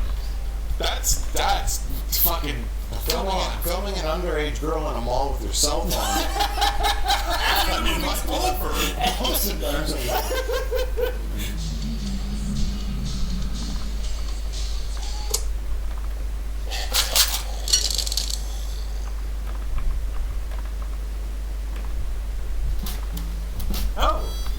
Oh, Rich. Hey. Hi. Josh told me I needed to be here immediately. Well, you helped me pick Shark Exorcist. This is your fault. You share parts over it. All right. Business. Yeah. It's business time. On this show, we have watched some amazing films. You know, Skull Forest. Yes. Suburban Sasquatch. And today, we have watched old man masturbate to women getting off with sharks. Oh my god. We watched someone's fetish film. Basically, yes. We watched a director who made a movie as an excuse to watch women writhe on the ground, basically.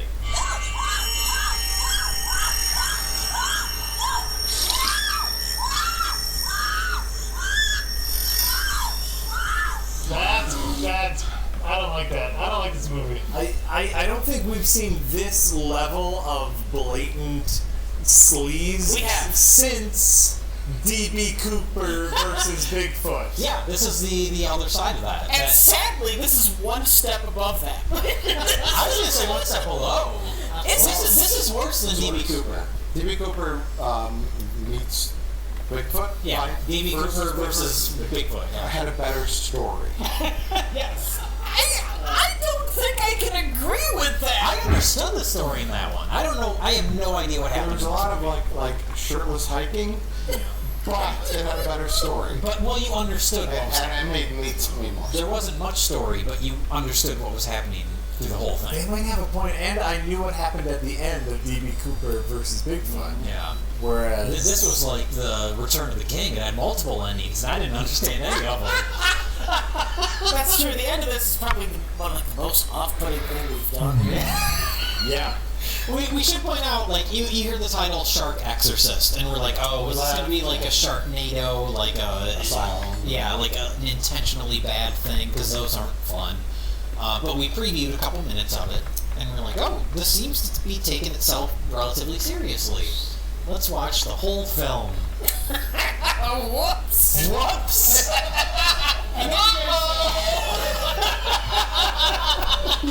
Mike says it's only 70 minutes. How bad could it be? It's a long 70 minutes when you're deeply uncomfortable.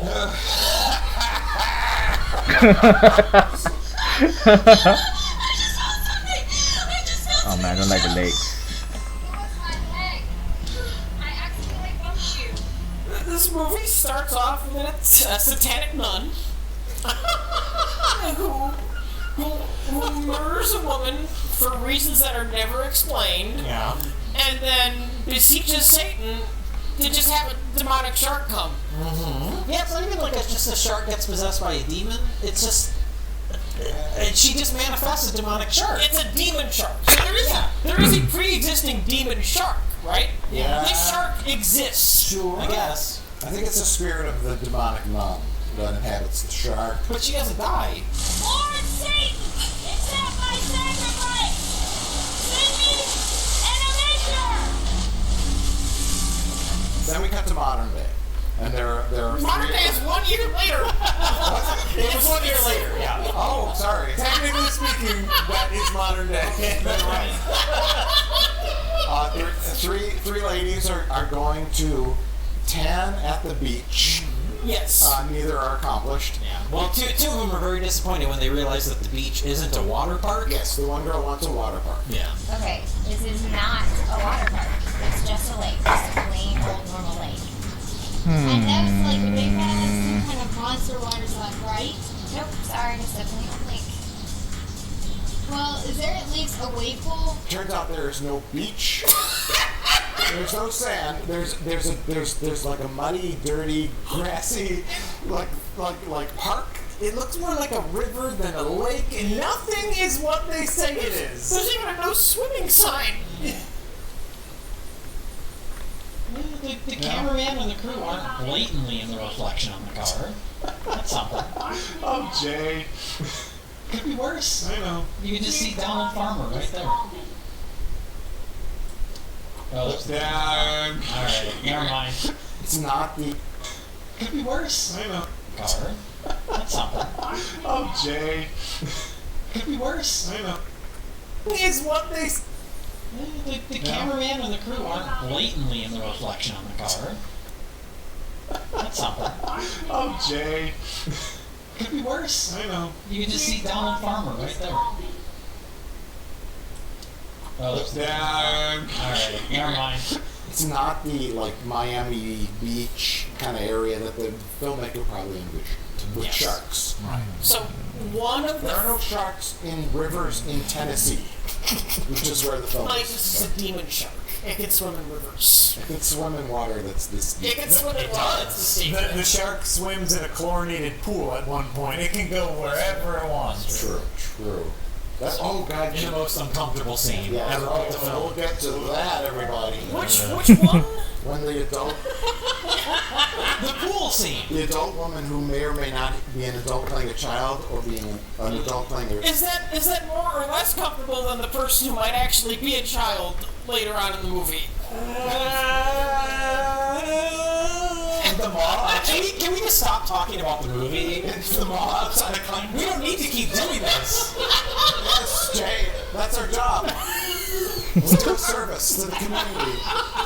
A demon shark who is swimming in the muddy waters of Tennessee bites one of the 50 identical blonde women in this movie, which causes her to be turned into a demon shark. I don't know if you call it a bite. That must be a very tiny shark. Yeah. Well, she's getting pulled down by it before it even gets to her. Yeah, but also it's like 5 feet of water. Yeah, her knees are touching the bottom. Oh, yeah, there's no beach. I'm not filming at a beach. There's not one nearby. You put this friend, Ellie.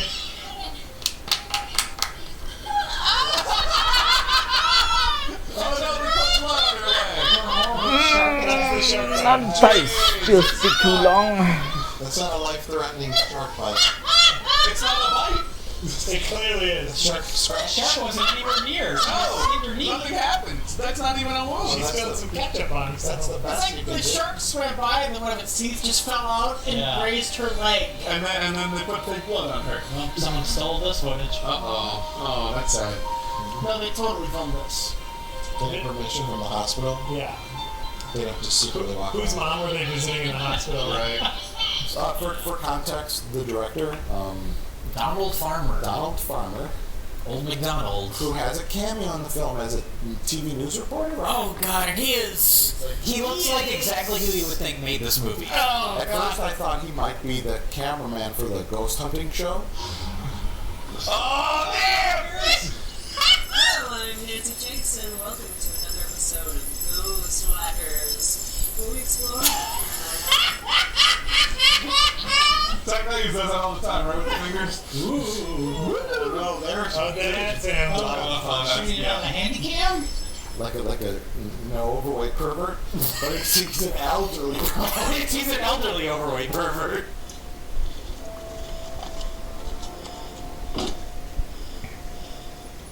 So, is this a swimming test? Donald Farmer was always a pervert.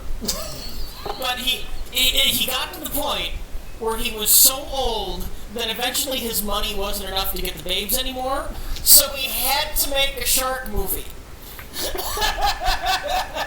And that's the only way he's gonna look at half-naked titty flesh anymore.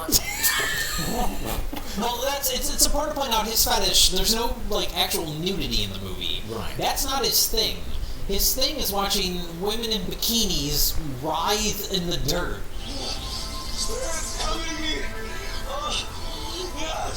Writhe in the dirt, really into sharks, Yeah, man. and also vomiting. There's something more sleazy about this than your movies with real nudity, because he probably said, "Oh, there's no nudity. Don't worry. Yeah. You just go and swim and wear a swimsuit." Yeah, to the point where like they wear swimsuits under their clothes, where it's like, oh, I guess I'm just gonna be in a swimsuit now. The girl with Down syndrome had a swimsuit under her clothes. Yeah. Let's talk about the scene. Let's just get it on The most controversial scene. Well, the premise. And her next victim she finds at the playground. I didn't see you here. Wanna play? I like your sharks. Me too, sharks are so cool. No, please don't eat Is she playing a child? No, I think she's. yeah. Yeah, she's playing a child. Yeah. Okay. That's it. Let's go with that. Let's go with that. Let's just go with that. Couldn't find any actual Couldn't film. find a child actor. Oh, that's bad casting. Let's just go ahead and keep a child party in the movie. So what do you like to do, Allie? I like to get wet. What? We don't know if this was a grown-up girl, a grown-up woman playing a child, or if the character was supposed to be an adult with Some sort of mentally challenged. mentally challenged. Because girl who has been slightly injured by a shark, who's now possessed by a demon shark, lures her to a pool. Okay, I can take it.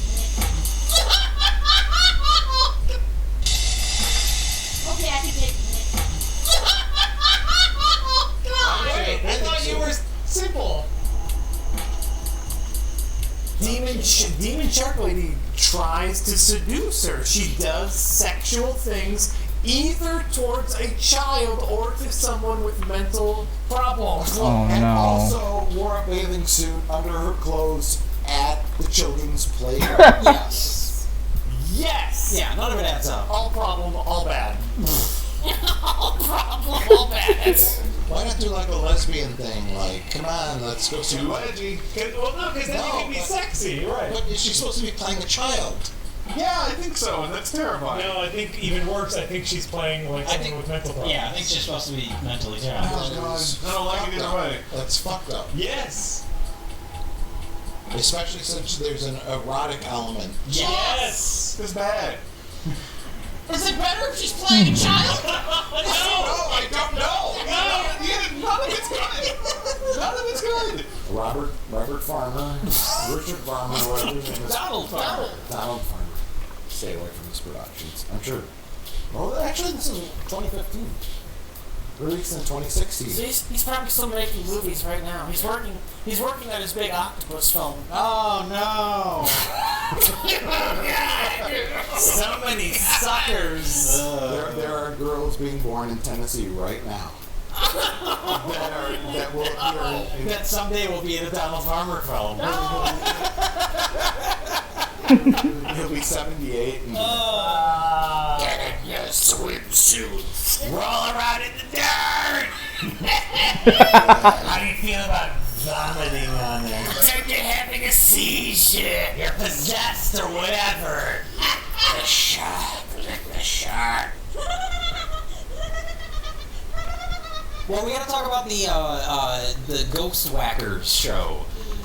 Where Well, that's part of the whole thing, where the actual plot of this movie was only like 40 minutes long, and there's a lot that just feels like it was added on after. This is one of them. yes, no. Ghostwhackers came in early. It came in early. it came in early, but it had nothing to do with anything. The only thing that was added on was when he was filming a 11-year-old girl. That was literally added on. Ghostwhackers came in early. Yeah, but that plot doesn't affect the It doesn't go anywhere. It That's doesn't the go thing. anywhere.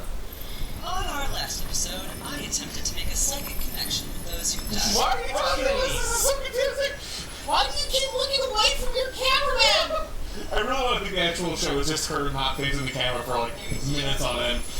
The actual show is the back of her head. Yeah.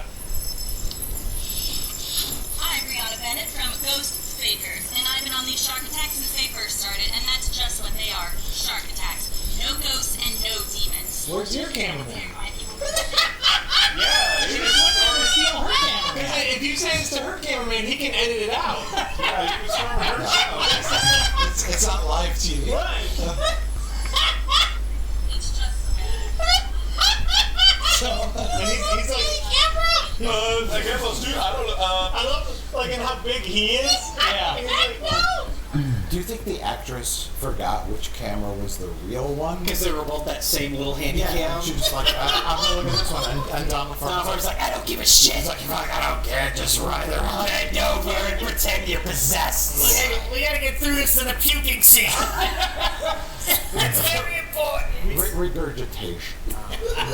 That's the word. We only have 2 minutes to film this scene before the cops show up. I'm on our list. It's despicable. It's Having this on our show is even despicable. Yeah, the fact that we're giving this guy attention. I know. I feel like we're on a list now. Can we just real quick just say, don't watch Shark Exorcist. Yes. This isn't like this movie's so bad that you should watch it. Real quick, Just don't watch it. no, we all felt bad watching it. This movie has no nudity, and it managed to feel about 10 times more disgusting than the 2 other movies that were filled with nudity. Yeah. Oh yeah. That was tasteful nudity. Yes. As far as movies go, it was fine. Yeah. Elegant, beautiful, sensual, loving. I mean, compared to this was like the disgusting filth at Tasteless the bottom of the non-nudity. sewer. Yeah, it was the worst thing I've ever seen. I think what Jay, you had a really great point where it's like there was no like story that they needed to like fluff up with boobies, Yeah. right? This was nothing but women in bikinis writhing on the floor. See, I was just thinking while you started talking. Yeah. Like, we've seen movies, right, where it's like the filmmaker's a pervert, and it's ladies showering and running around in bikinis. This is just a notch or two below. Well, that. some of those, it's like, well, one, at least they're shot on like film. At least they have a story. Lighting. They have characters. I mean, this is like a home movie, basically. Yes, but it's even worse because it's like, okay, you can't okay. It's weird to say, okay, women in bikinis on the beach or showering or whatever. is a fetish. It's not really a fetish. It's just normal. Women in a dirty park with sharks. And an unrelated stranger taking pictures of them that has no payoff. Oh, wow, whoa, we gotta get to that. Damn you. Damn her. For all these... No! Why? Wait! What happened to her behind? She's not tied up? Well, they were just She was just doing that for the fun of it? She was what? fully holding her arms up there. Wait, what? What? Is the moon exploding? What? She's laughing! She's laughing! What the fuck is happening? The movie just stopped. A shark came out of a supernova. What was that? I don't know. The fuck is any of that? Someone went to Mardi Gras. Oh. That feels like an ending. It doesn't make sense, but And this is where it really gets, where it's like, oh, this is only 50 minutes long. Yeah. We gotta get the movie longer. So we watch this very, like, muscular woman walk from her car, and we just follow her down to the not even the beach. It's another dirty lawn. It's dirt. It's more dirt. It's all dirt. I think it's the exact same patch of dirt from the beginning of the movie. It is. Probably. Yeah. It's that same park. The very same part. Yeah, but then, yeah, so Which means he lives near there. Oh, God. He lives under there. Oh, God. Like, parents probably bring their kids through there every now and then. And he's somewhere nearby watching. Thinking about sharks. Watching the kids? Just families, people.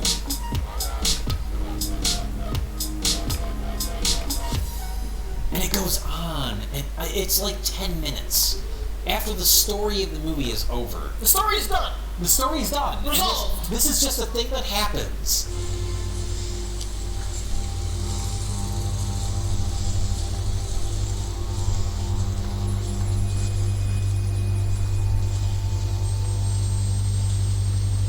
what the hell is happening? We are filling time. Yeah, they just ran out of movie. This is insanity. This is pure insanity. What the fuck? What the fuck is going on? That creeper taking photos of her. She wakes up, he's gone. She does scream at the camera. Yeah. Because the nun nun comes back. Which is probably just footage from the opening that they reused. Because you just see her stabbing off camera. There's no connection between the two. Exactly. And then more credits roll. Or no, then the credits roll. Yeah. Martin Scorsese thinks Marvel movies aren't cinema. Why don't he watches Show Exorcist? Oh no, we're just gonna get shots of aquariums. Oh God. It's not cinema. Wait. What is this? And then there is a mid-credits break where we follow what might be a kid or might be an adult. I'm leaving for this. I'm going to assume that this person is 18 or over because they had to fill out paperwork to be in a movie. Or her parents were okay with it. So, but we, again, much like the bodybuilder, we are creepily following this girl through the mall. But this is what I wanted to get to is getting back to the shark stuff. We hold on her, like pulling out stuffed sharks. Yes. And just like one after the other, and we were like, "What the fuck is this anymore?" Right. Then afterwards, she has a little plastic shark that she's like rubbing on her body and kissing in public. You see like elderly people getting foot massages on the like the massage chairs behind her. Yes. It's very bizarre. They're in a mall. Yeah.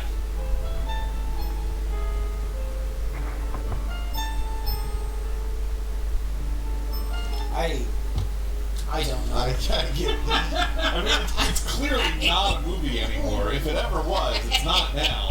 The human brain cannot comprehend. It's like the vastness of the universe. It's I'm done. I know what you guys want. It hasn't ended yet. I need to see see how this We saw credits. It's done. No.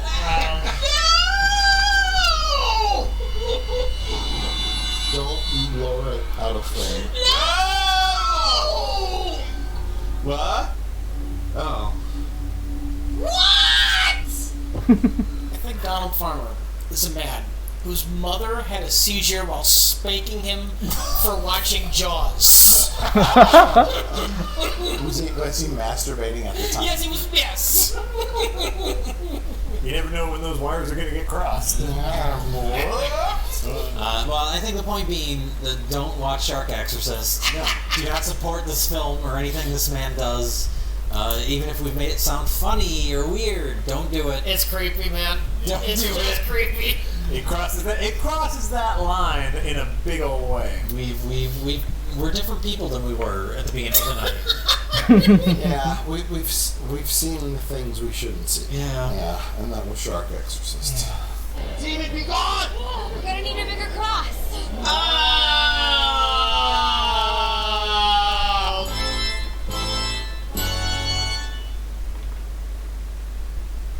Okay, so we have seen we've seen 2 spooky movies. We've seen one legitimately frightening movie tonight. So it comes to that time of the evening where we need to talk about the best of the worst. Rich. The last 7 minutes of Rock and Roll Nightmare. Not even like, oh, that makes the rest of the movie better. No, just specifically the last 7 minutes of Rock and Roll Nightmare. Okay, that's fair. That's fair. Absolutely fair. Jay, any thoughts on best of the worst? I mean, it's Rock and Roll Nightmare. It really, like, the movie is somewhat tedious, but that ending, to me, elevated the entire thing. Yeah, it's Rock and Roll Nightmare. That's the only choice, really. Until we go to Mike. What do you got for best of the worst? Yeah, Shark Exorcist. I'm so sorry. You have a rhyming fetish. What are your hands doing on the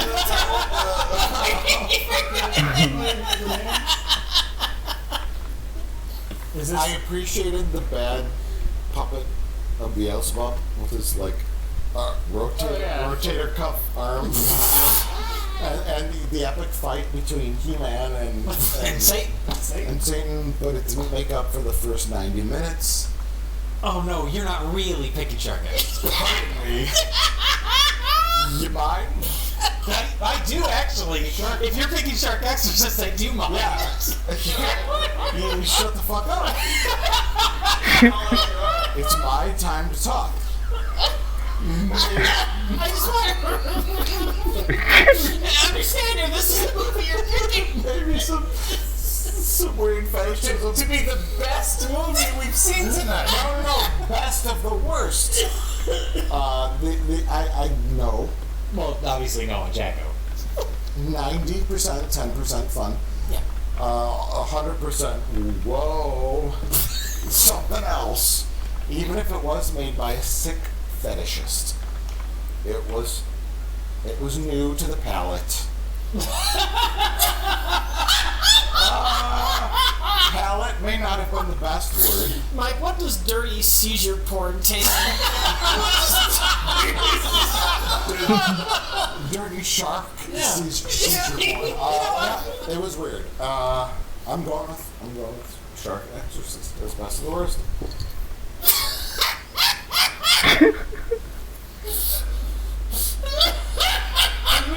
Pressure's on you, Jack. Oh, no pressure. Yeah. There's literally no pressure because it's Rock and Roll Nightmare. Yeah. Because it's overall a fine horror movie, and then the last 7 minutes when he turns into an angel is brilliant. Yeah. What the hell is wrong with you? I did it. No, you didn't. We just talked for an hour about how it was the most uncomfortable we've all been. Let me clarify. I've seen this. I've never seen this. Why this movie was made, like the story behind it. I have to go now. Rich, which movie do you want to destroy? Shark Exorcist. Exorcist. Yeah. Because it's insulting to all of us. Go We ahead have and to destroy destroy it. that. I don't care. I'm just saying, like, I never seen anything like it. I'm calling HR Monday morning. I can't work with this. Wait, Josh, come back. Come back. Yes, Josh, that's right. What? Well, what's your pick for best of the worst? The Rock and Roll Nightmare. Yeah, it's Yeah, what the fuck's wrong with you? Anything you want to destroy? Shark Exorcist. Okay, of course. Then let's set sound.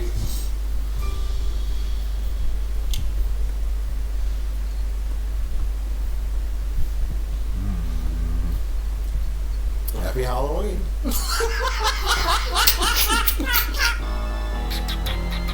I am not happy with the body here. It's very realistic. It's not stylized.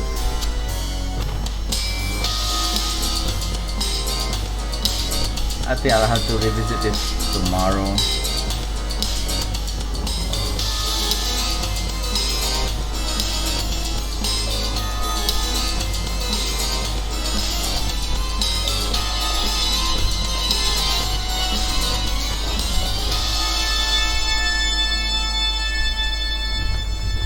Also, I should use.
Save me!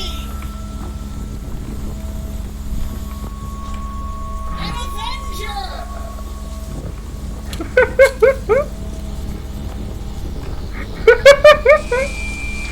Oh my god, Rich. No.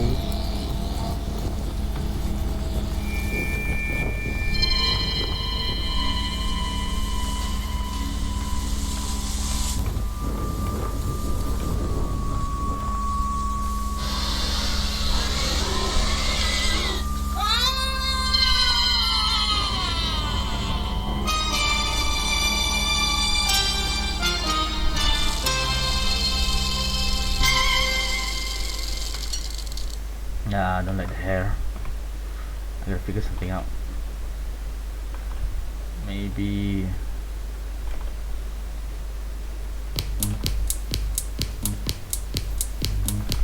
Hey, Josh. Hello, Jack. So, did you see Solo? Oh, yeah, I loved Solo. It's really great. Yeah?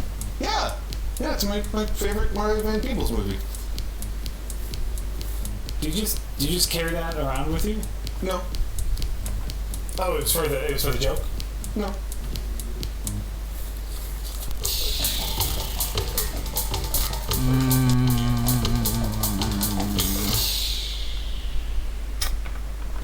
I'm thinking. Enough about all that. Let's watch the movies. Yeah, what do we got today? What do we have? What's going on? Well, let's watch this movie. It's right there. His His wife is dead. He's paralyzed. Now comes the kill squad. So there aren't a lot of complete sentences, so just be ready for this. Okay. All right. Give it to me. He saved them in Nam. Now it's time for payback. Kill squad. Joseph was their officer in Nam. He saved all their lives. They would each die for him. They just might all die. Joe needs help. He's called out the kill squad. That's as good as I can get it. That many ellipses in one sentence is very impressive. I think I understand what's happening. Okay, I can explain a little more. Oh, please. Joseph and his wife Joanne are viciously attacked in their home. She's raped and killed. Oh no. He's shot and paralyzed. Double danger. Larry, his best friend and ex-squad member from Nam, calls out the rest of the squad. After all, they all owe him their lives. How does Cameron Mitchell get these roles where he's like starring in the movie but then doesn't actually have to do anything in the movie? The only lead they have to start checking out is the name of the leader, Dutch. Cameron Mitchell. Everywhere they go, when they ask about Dutch, the people are reduced to trembling animals. Tiny dogs and cats and hamsters. Magic. This has magic. Very strange. It's like that scene in Willow. Fighting as if cornered and their very lives are at stake. Fight after brutal fight, they continue looking for Dutch, so they can't find him. So this is how it's going to work. Their numbers being reduced by the bodies of buddies they have to leave behind. An excellent car chase ending in a fire explosion, and we find our kill squad almost desperate, but determined to finish the job. Look, I got 10,000 tarantulas coming in from Arizona. I got 5,000 scorpions flying all the way in from Mexico. And centipedes, can you believe this with your own ears? I got 3,000 centipedes coming in from Death Valley. Cut the crap, Papa. Hey, it's no cool. I wouldn't lie to you about 3,000 centipedes. That's a lie. It's fair. Oh! We don't need any students around here gonna rat on us and get us in trouble, do we? Hell no. Where the hell is he? Hey, looking for me? You fell off a building! Onto a car. Ryan's Babe. All right, so this is Ryan's Babe. This is the road movie that doesn't know where it's going. Oh man! Classic boner road comedy. What was the end all boner road comedy with Tom Green in it?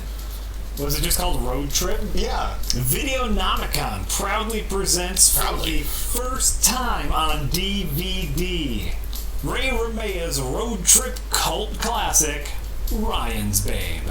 We all know about it. Classic. Cult classic, right up there with Racky Horror. A good heart and bad luck will get you nothing but trouble. That's what Ryan discovers the hard way. Like a boner. Right? Yeah. Dicks. Yeah. Dicks. When he thought hitting the road would solve all of his problems, instead it was just the beginning. Ryan, Bill Levasseur, from The West Wing. Oh! From getting carjacked at gunpoint, to being mistaken for a mobster's son, to a run-in with cheerleaders intent on vigilante justice. Wow.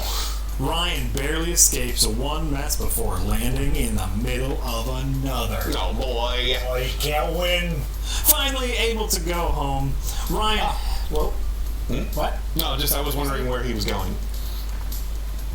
Because it's a road trip movie. Usually they have a destination. Going from one place to a place, and I hadn't heard until he said right there to go home.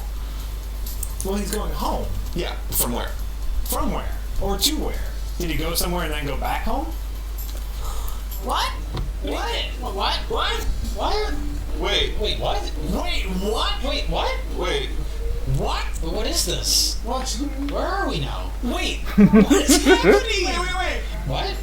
But why? Oh, God. What? What's happening? Why not you? Where? Wait, what? What? Where is he? What? Huh? What is going on? What is happening? Why? Where? How did we get here?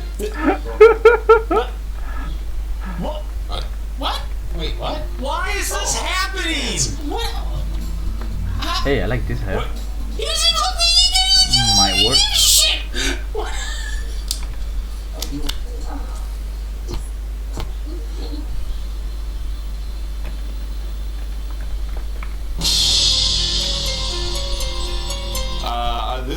called Demon Warp, starring the heavenly George Kennedy.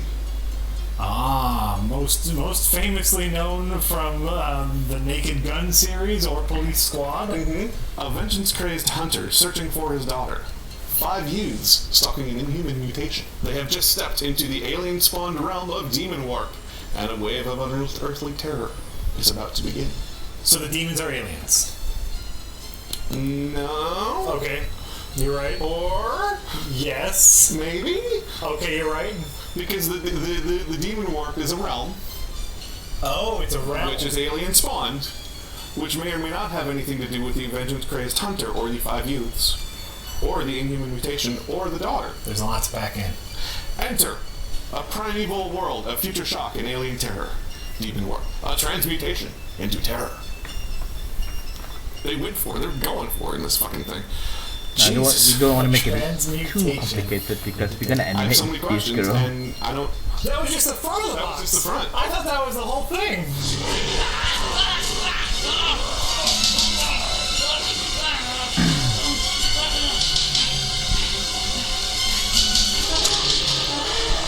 Okay, I think I'm happy with this design. I'll figure out the rest later. Stir you around like a soup.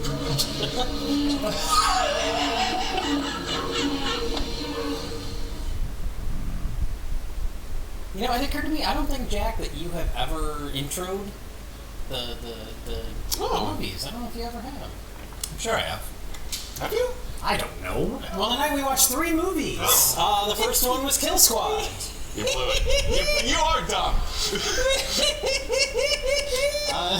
Josh, why don't you explain Kill Squad? Oh, it shouldn't be hard because there's basically 3 scenes over and over.